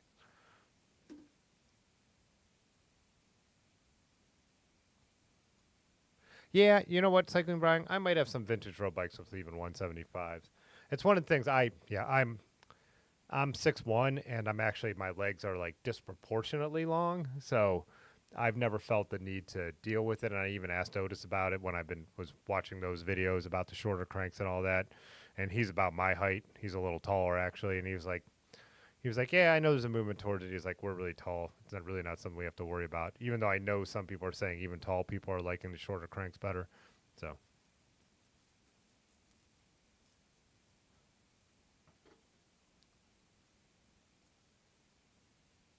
your knees, thank you for switching to 170.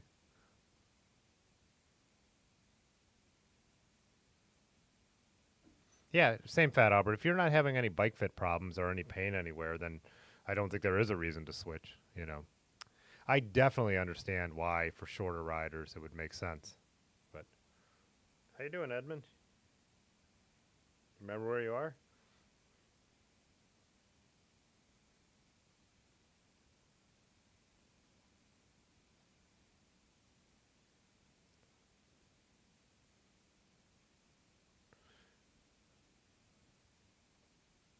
Huh, so mountain bikes still mostly come with 170?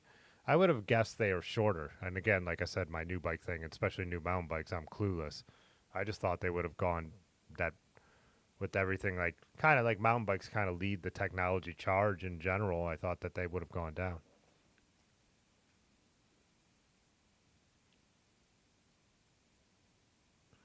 5 Dev, does that show for like 5 Development? 5 Dev makes crazy short cranks.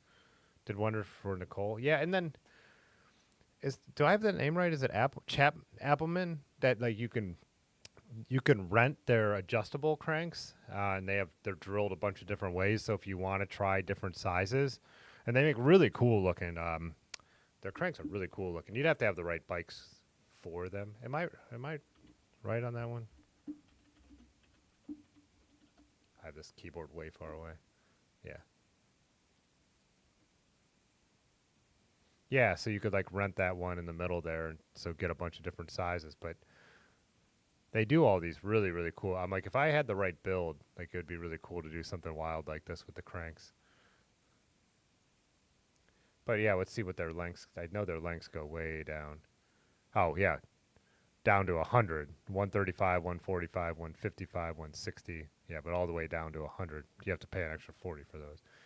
These are $485 cranks though. So this is the 2x ones, because why would I look at 1x? Who would run a 1x?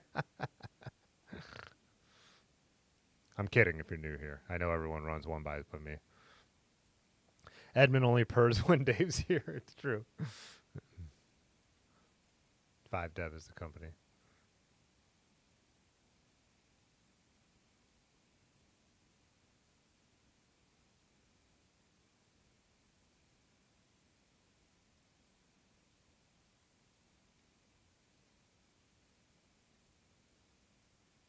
Fat Albert said bottom bracket heights on new mountain bikes are super low. People like shorter cranks to compensate.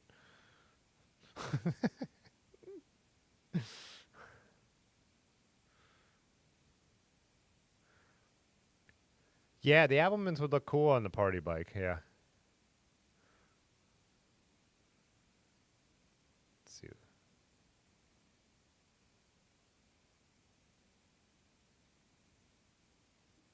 Let's see what unique crank size he does. Oh, I don't have the internet up anymore. Oh, there's Praxis there. Someone just brought that up.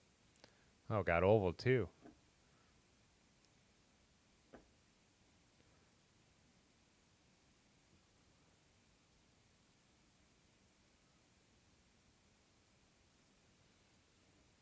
Ekerex said, I just watched something where Le Mans tested and had the same speed with shorter cranks, could keep the cadence up higher, just can't have the explosive, immediate acceleration as longer cranks. Oh, so you have a longer lever if you're really trying to hammer it to get that like sudden turn.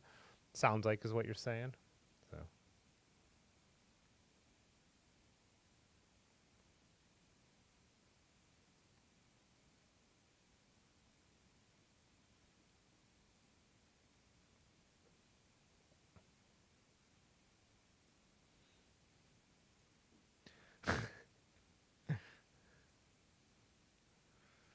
Alejandro said switch to 165 feels better. Hesitant to go back to 175. And just switch to waxing. Is waxing still a thing in 2024? I feel like what are you doing, Edmund? He's attacking some shoes over there. But I feel like waxing is just getting more and more popular. I could be wrong on that. I tried it and I am not careful enough for waxing. It's no indictment. I like the idea of waxing. I like it better. My bikes get wet. I just don't keep up on stuff enough. So.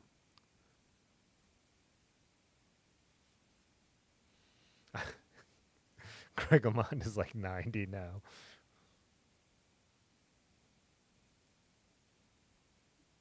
Yeah, the Appleman guy is like he's like evangelical about the about the shorter cranks. Like just saying how almost everyone should be running shorter cranks, but waxing is waning. Waxing is waning. Let's do the members video real quick because I'm going to keep chatting for a little bit and grab a beer and take a leak. I'll be right back. Don't talk too much because then I'll never catch up again. I won't let it play through the whole time so I don't get so far behind.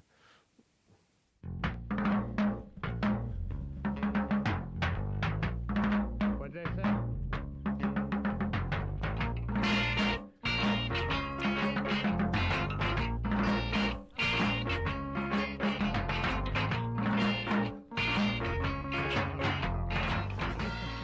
Hey, just want to take a moment to thank our channel members. You see their names on the screen right now. It's their support that makes it so we could do these weekly live streams, have better graphics, have better cameras, use better music in the videos, and all the stuff like that. If you don't want to become a channel member, we also do have a little store below. You could support the channel that way, buy a sticker, bandana, or t-shirt, but I understand not everyone could financially support, so just hit the like button on this video right now. Thanks a lot. We'll be back in a moment with some more, hopefully, bike talk. Who knows? It's after time, right? I want a tuna boat. I'll give me tuna boat.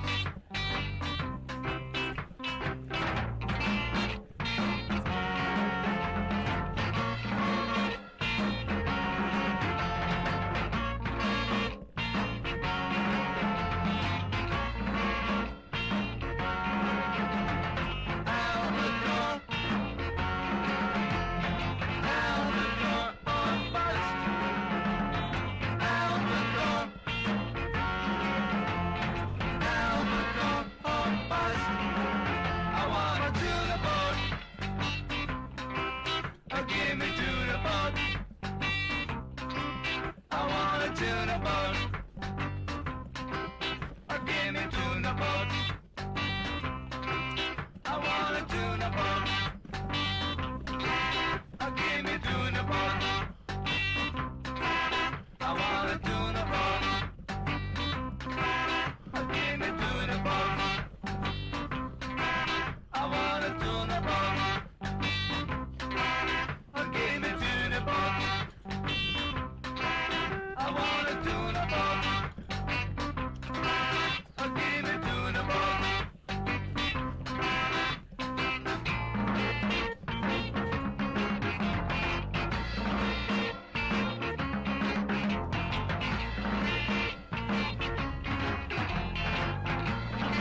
Yeah, got to play that for the first time in a while.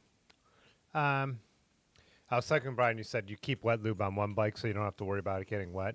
And yeah, I guess it was more travel that did me in with the chain waxing thing, because I did like keep I kept the liquid wax stuff that's really expensive, and I still have a bunch of it, but on me for if I just did a ride and it got a little wet, like on a bike packing trip, but then it would end up on the car and stuff like that. And then I just noticed, it was like I said, we had to drive in the pouring rain. I just found that was the problem. I know Pudgy said to do a 2-chain thing, and that's the way to go. And I totally get that. And some people are good at keeping up at stuff, and I'm not. Just Dustin Klein did a chain waxing video. I missed that one. I must have just missed that then.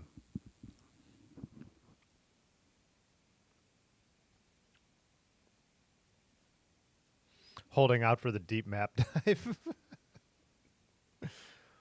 Well, Racer, there's one thing that, like our buddy Yonda likes to wax chains, the mechanic, because he doesn't ride his bikes a lot, so they're actually better to sit with a wax chain. So, from what he says.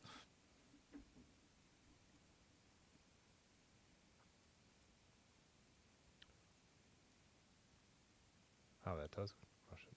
Huh. What is it, bud? Do you want to hang out more? Or are you just trying to play? Edmund's meowing at me again.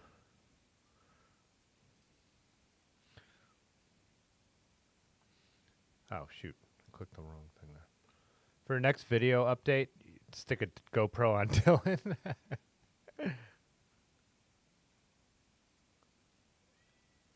Oh, Pudgy, you don't wax your chains to see yourself starting. I think when we were talking about it once, you were just talking about how if that's an issue, how you could have 2 wax chains to switch out. I thought that was you. Maybe it wasn't.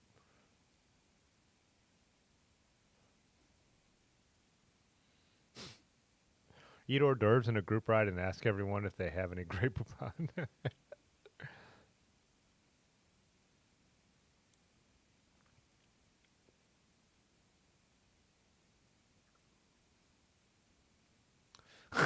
Bubbers.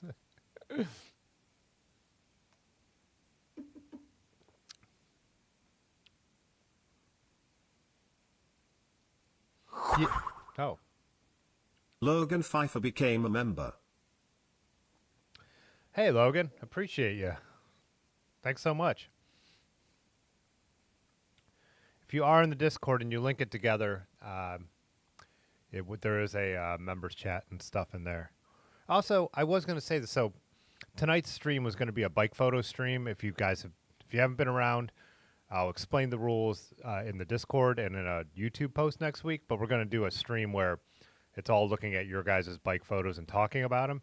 If you're a channel member, I'm going to make a separate channel where channel members could post their bike pics, so they get sprinkled in more often. It's just a benefit to do for people who do that. So thanks, Logan. And yeah, so next week, everyone, if you do want to show your bike on the stream, get a good picture of it now or find the good picture you have, and I'll explain how that works, because there's rules to it. You can't just throw it anywhere and say, like, hey, show my bike. There'll be a whole thing about it. So anyways, I appreciate you and all the channel members. So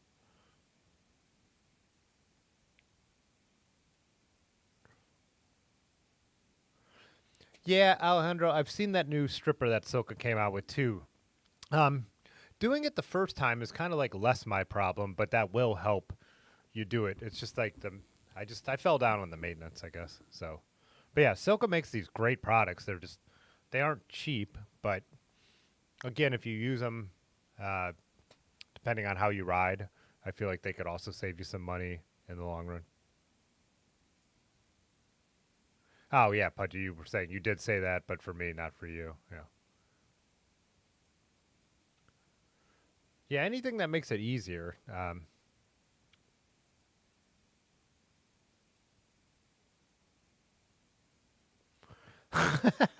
Chris.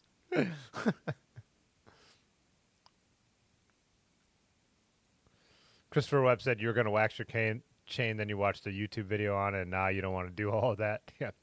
I hear you. If any of you saw my video, like a bunch of us got together and did it all together, which we listened to music, we drank beers, we stripped the chains, we got the crock pot going for a group of 4 or 5 of us. So that kind of helped make it a little more of a, for the initial hot wax, tolerable thing to do. Yeah, I got to say I'm not the kind of person who's going to sit around and hot wax my chain myself either.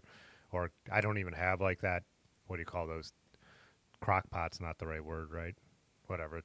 But are road bikes allowed to be shown, Edward? Yes. Vintage road bikes are my favorite bikes to look at still. So I have more vintage road bikes than I have anything else. It's kind of a waste now because I don't ride them very often. But yeah, I don't think there's anything prettier than like a late 70s Calnago or something like that, you know. No, I'm not going to judge the bike's nice or super nice.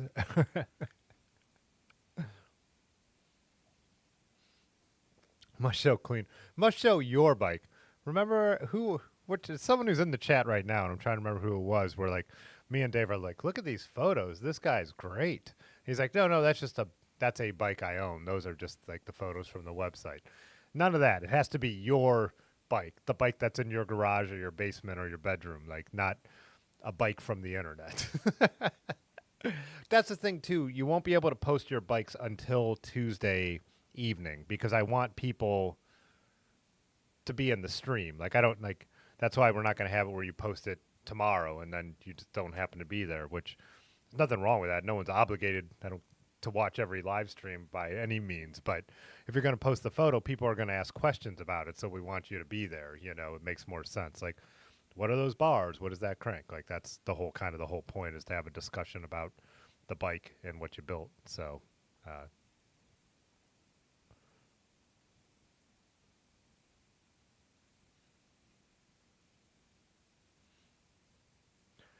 dirty bikes get more likes. Yeah. Yeah, we all like ridden bikes. We don't, you know, if you have a really cool show bike, show it. But like this channel in general is more about riding bikes. So yeah, the bike that you ride, it could be dirty.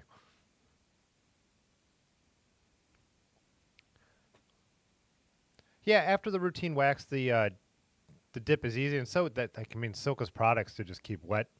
What do you call those wet waxes that are the same thing? I mean, I kept my chain waxed on the Gunner for the first probably close to 1,000 miles. So I like the concept. I just, didn't keep it up. Glue pots. That was still a food thing. It was still like a food cooker. And my friends who do like hot waxing get just a different metal bowl that goes in it than the food one. I don't. Whatever. Oh, nice. You have a few vintage steel road bikes from the 80s, so you upload them? Yeah.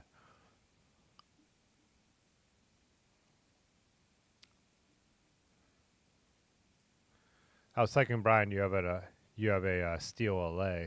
Nice. That's one of the problems with some of the road bikes is when they got narrow for a while and they won't clear more than 28. 28 I could ride. The bike that I consider my fast road bike really only clears 28s too, and it's not that bad at all. Mine's actually a Schwinn Peloton, but it's not that uncomfortable. It's not super stiff because it's also a steel bike, no matter what some people want to say about frame material and not mattering. It's total bullshit. Of course it does. But and nice, and even at 28 you could still get more supple tires, So I just don't, it's actually not even about the narrow tires. It's more about the position. I don't want to be in a slam position anymore. And mine is a fairly slammed bike, so.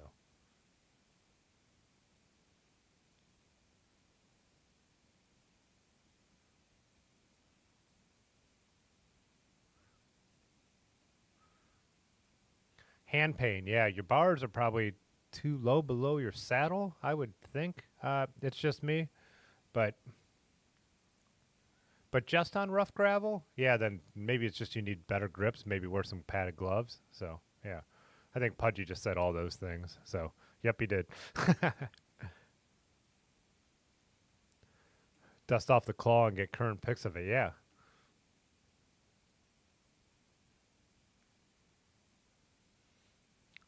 Don't touch another person during a group ride.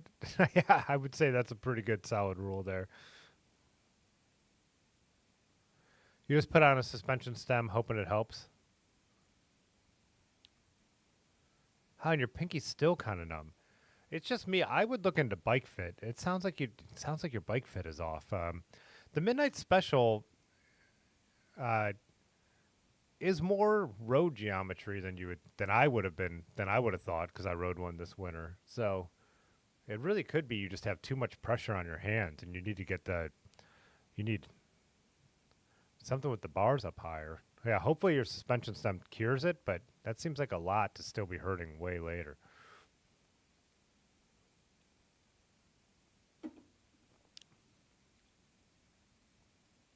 I have the Gunner rebuilt. I haven't been riding it a lot. I've actually been riding my Raleigh almost exclusively lately. Just not really a reason. I guess we just haven't been going off road because the weather, everything's too wet. So I ride the Gunner when like stuff's going to get more rough. So yeah, I really haven't been riding it much. But as the weather gets better, I'll be riding it more and more. So.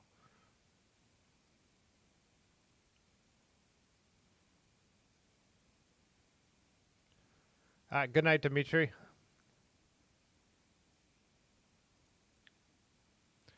Josh said he had a flex stem back in 89, 90 down in Panama and liked it. Yeah, and I think, isn't that some of that redshift stuff and some of the suspension stems supposed to be a lot better with the elastomers now than what they were doing back in the day, too? So. I'll take hand pain over numb nuts any day. I try to avoid both. Your bike shouldn't be hurting you, you know? So.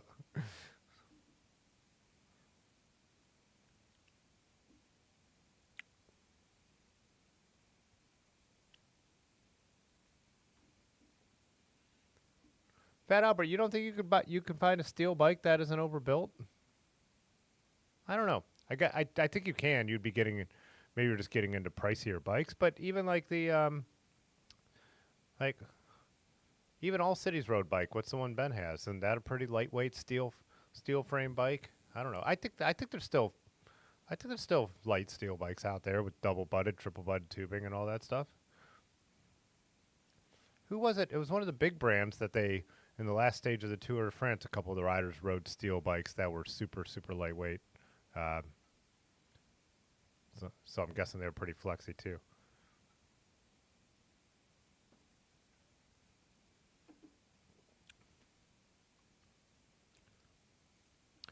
Racer, I find that really depends. So you said vintage road bikes are amazing to look at but terrible to ride, and they don't generally lend themselves to updating. I don't know. My 1986 Schwinn Peloton is running 9-speed Shimano Durace. I guess it depends. French bikes don't lend themselves to updating very well because I have a number of those. That's a real pain in the ass. But yeah, I have a 1982 Trek that I'm running, 3-speed, 3x9 Shimano 105 on with modern wheels. So I don't really have a problem with updating vintage road bikes. And I think some of them ride really nice. But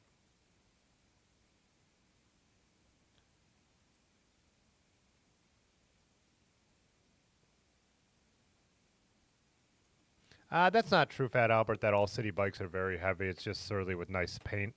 I disagree with that. They do make some, well, like beefier bikes, but not all of them. The Zigzag's not a heavy bike. It's not a heavy overbuilt bike.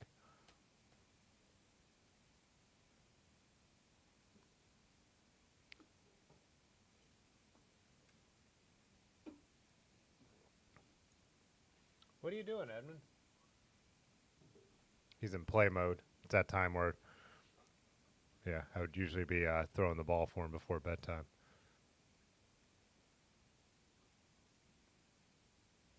Hey, it's just me. I appreciate that.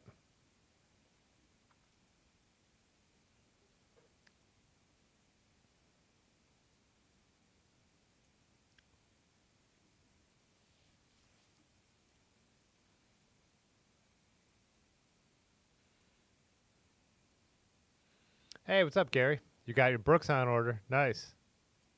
Fat Albert, even Surly made a fast road bike. Aaron has a Pacer. It's a lightweight, nice and flexy, fast road bike. They don't make it anymore, but so I do agree that Surly makes some heavier, well-built bikes, and so does All City. But I don't think everything they make is like that. So, and Racer, you said you admit that's a very broad statement. Yeah, I mean, I have trash vintage road bikes that don't ride well, and I have vintage road bikes that ride really well. So, I have I have a British road bike that rides awesome. I believe it's made by Falcon, but it's branded Barry Hoban. And I've got some, I think they're 30s I fit on there. They might be 32s. And they're WTBs, and they're like supple. And that bike rides like a dream. That also has Shimano. No, that has an Ultegra group set on it. So it's a Neo Retro build as well. Yeah, that bike rides really nice. Like I said, I don't.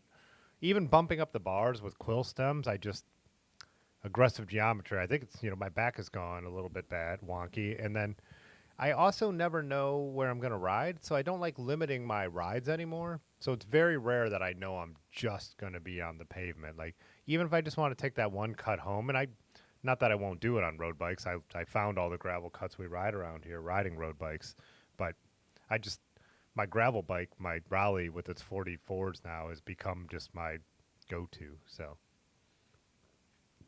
it's all personal preference, though. And when I say this stuff, I say this, I say this every once in a while, but let me say it again. Like, these are like inside baseball conversations. Like, I don't mean this to be like, I don't always think I'm right. I don't think anyone, these are just my opinions, and I'm saying it to a bunch of other bike nerds. And so if we're arguing with bike nerds, that's fine. It's not personal. So, what do you got, bud?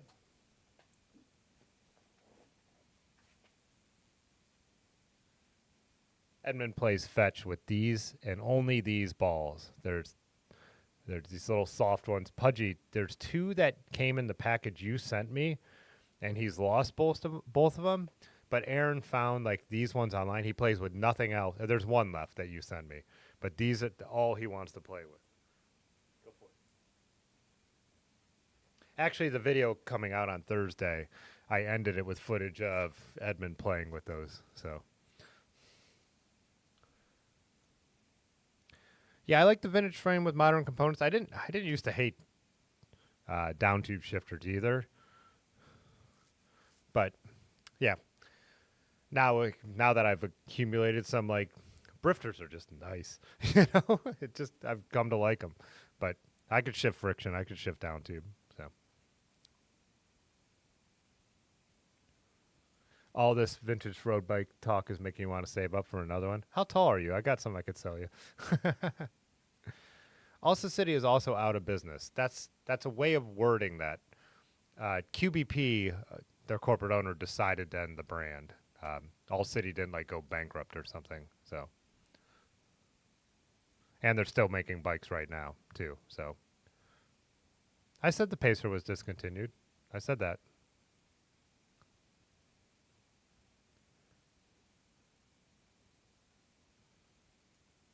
Yeah, Bubbers, this doing the disc brake thing on vintage bikes. I just think you could do it on the rear, right? But don't you need to buy a whole new fork if you want to do that? Because if the fork wasn't made for disc. Oh, now he's got a different color one.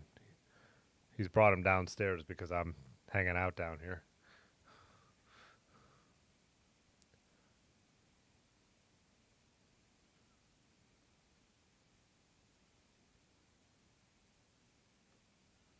Andrew, yeah, 22 isn't that bad for a bike that's 700 by 43. I'm not a weight weenie anyways. The heaviest thing in the system of your bike is you, and it's a huge percentage of what your bike and you weigh, right?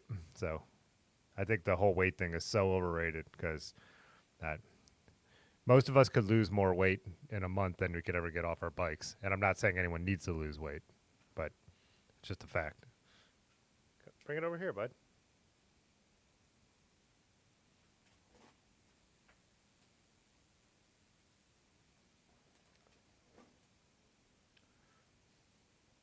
Yeah, the Midnight Special isn't.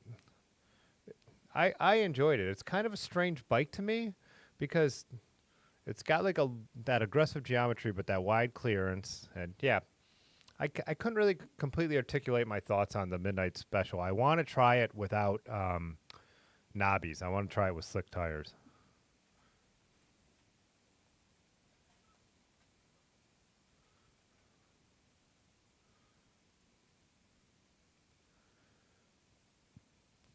I don't even have all my bikes weighed, to be honest.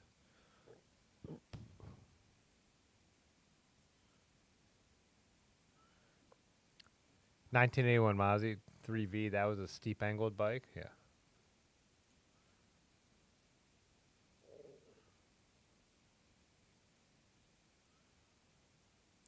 Yeah, I know some people, Fat Albert, like a bunch of people messaged me about the Midnight Special. A lot of people don't like the way Surly's ride. Um, I don't agree that all cities are just Surly's with different paint jobs, though. That's my disagreement. Yes, they're made by the same company.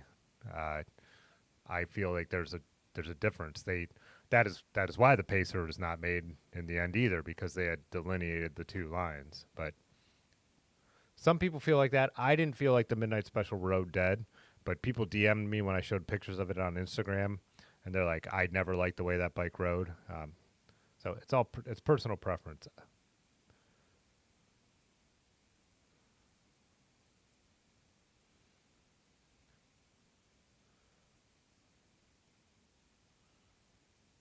Oh, Racer, when it comes to vintage road bikes, the tire clearance is the issue. Yeah. I wish I could get them wider. I have some that I've got up to 38s just by going from like bikes that were built for 27-inch wheels going to the 700C thing is the way that I've been able to get more tire clearance. Even on my vintage Trek, I've got 32s on it, and that's because I switched the wheel size on it. But yeah, I definitely agree with that. That's a huge. I wish, yeah, if I could get like 38s to 42s on the vintage road bikes, I would ride them a lot more. Our roads suck here, so I just always want to be on wider tires now. And I like at night, I don't want to have to worry about all the potholes and all that stuff. Not that I want to run my bike right through potholes. Still playing with Edmund here. Not that I just want to ride my bike right through the potholes, but I'm just saying, it's just nice when you don't have to worry as much. Yeah, I mean, it depends on the gravel. I mean, gravel is such a broad segment. I mean, like, I used to beat myself up way too much on the road bikes, and I'm way happier on the gravel now, but I would still take a cut or two on the road bike. The bike I have on the trainer is an aluminum bike with a carbon fork, and I've blasted some gravel on it.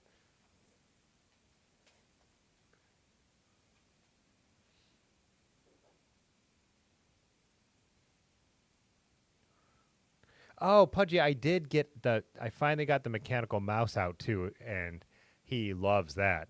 That gives me a total break from when he wants to do this like he's doing right now where he's playing fetch.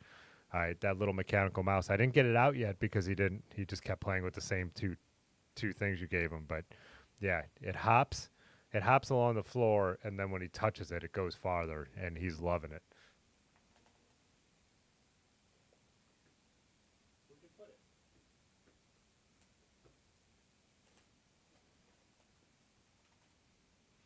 He likes to put these in my shoe too.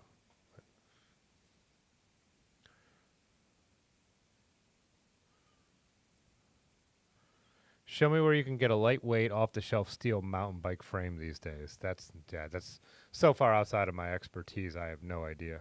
So, Gary Pearson said road bikes in general suck ass. So, yeah, like I said, I consider my rally my endurance road bike too. That's the way I ride now. But no, I like my road bikes. So, vintage touring bikes with some cantilevers for sure. It's just me. I can't answer that question because I wasn't riding group rides when I was like younger. How many years have I been back into bikes? Like 2015, 2015 is when I started riding a lot again. I always had my old mountain bike that I just rode, but I never did like stuff with people who were like cyclists. So I can't really answer that question whether it's gotten better or worse. I know, like we were saying earlier, certain types of events, you go do a charity ride, you better be on your toes because you're going to ride with a lot of people who don't know what they're doing. I like rim brakes. Yeah, I never had a problem with good rim brakes. The Dura-Ace rim brakes on my Peloton are as good as almost any mechanical disc brake I've ever used.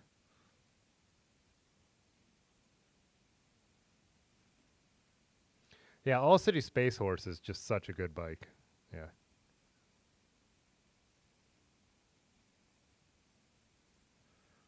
Fellow Orange, all those frames are tanks. I do think they're pretty, yeah. Well, they just put out a lighter weight like rando bike, didn't they? I don't know what it weighs or what the tubing is, but yeah, like a polyvalent and stuff. I don't think they're known for being super light, right? Oh, Cycling Brian just said that too. Yeah, I think you could. Yeah, I mean, you could put tabs on an old um, fork, but that would be really risky. It's one of the reasons. You can't see it from where you guys are, but that I actually switched the fork on the Raleigh because I think it's an earlier disc brake bike, and that the front fork is so overbuilt for the discs. It's so heavy.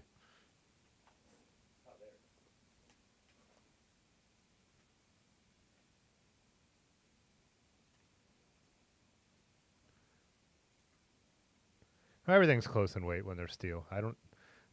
To pretend the difference in like different steel bikes is so dramatic. I mean, when they're good steel, I just don't think it's that big of a deal.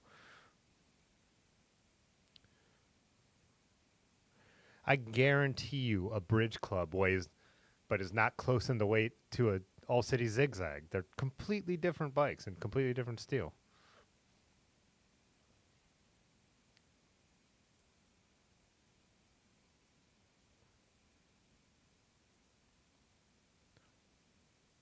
And let's not pretend like the vintage steel bikes that were good were cheap either. I think that's one thing that's like being lost here. Like my Roger Riviera that I ride once in a while, that was my friend's bike, is a boat anchor. My Schwinn Peloton is lightweight. It was expensive new. Schwinn Paramounts were expensive new. So if you get a double, triple butted, lightweight steel frame, like back in the day, I mean, if you were buying a Colnago, it was expensive like road bikes are expensive now for its time. So again, to say like there are a lot of lightweight steel bikes being made now, and they're expensive. Lightweight steel bikes were the expensive steel bikes back then too, you know.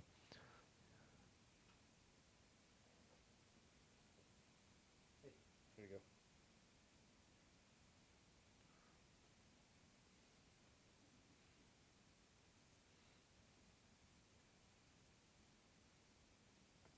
Tim's camera set the ball detection.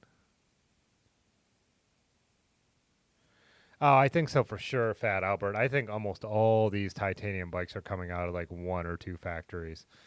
It's been a huge shift, right?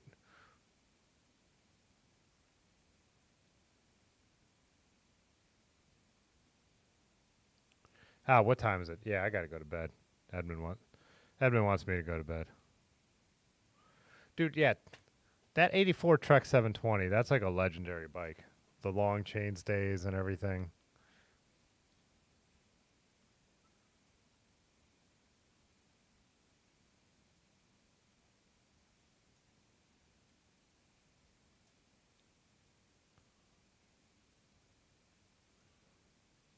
Yeah, exactly, Pudgy. Part of the cause rides is the folks ride their bike once a year, and it's just hanging up the rest of the year.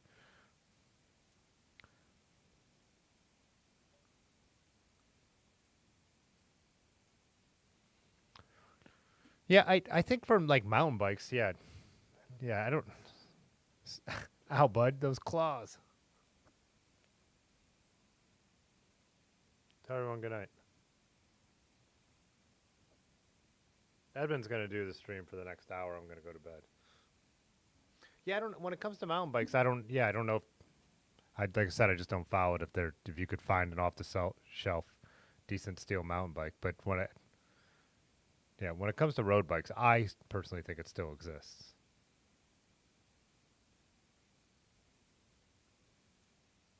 Compare the straggler to the space horse. Otherwise, you're comparing apples to oranges. Yeah. I don't think the space horses ride dead or are overweight though. I don't think the space horse is an overbuilt bike. It's a bike that clears 42 millimeter tires with double butted, really decent tubing. I think that's an off the shelf, nice steel bike, classic gravel bike. That's just like my opinion, man.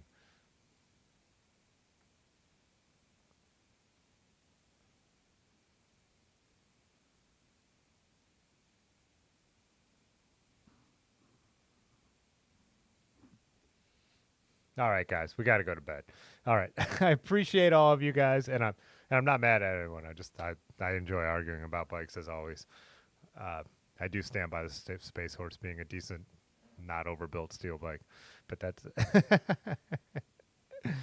all right. Appreciate everyone. I'm gonna put out I like this idea, and I did it last week, and I don't know how. It just depends on what the weather does, and I have more time with daylight savings time coming up, but like. Doing one video a week that's like on a topic like I've done and I talk in, and then doing one video a week that's just like music video with riding. Anyways, I'm doing that again this week. So Road Apple yesterday was the talkie, as the kids call it. And on Thursday, I'm just putting out a music video. I already have it made. I just haven't uploaded it yet. So members will be able to see that video tomorrow. It'll come out on Thursday. And so that's just going to be like a bike ride. What's this guy doing back here? With music and just a fun video to watch. So, all right. Appreciate all you guys. Appreciate the new members. We'll see you all. Yeah, Tuesday will be the big bike stream. Tomorrow I'll get out all the information about the channel meetup. Finally, it'll be in the Discord. So, again, Discord is free. It's just a password and an email. It's just a place where we could keep information. That's the whole point of it. So, and have fun chatting with each other. Okay, bye. All right. Cause Yeah. this time. Fitzwater photo.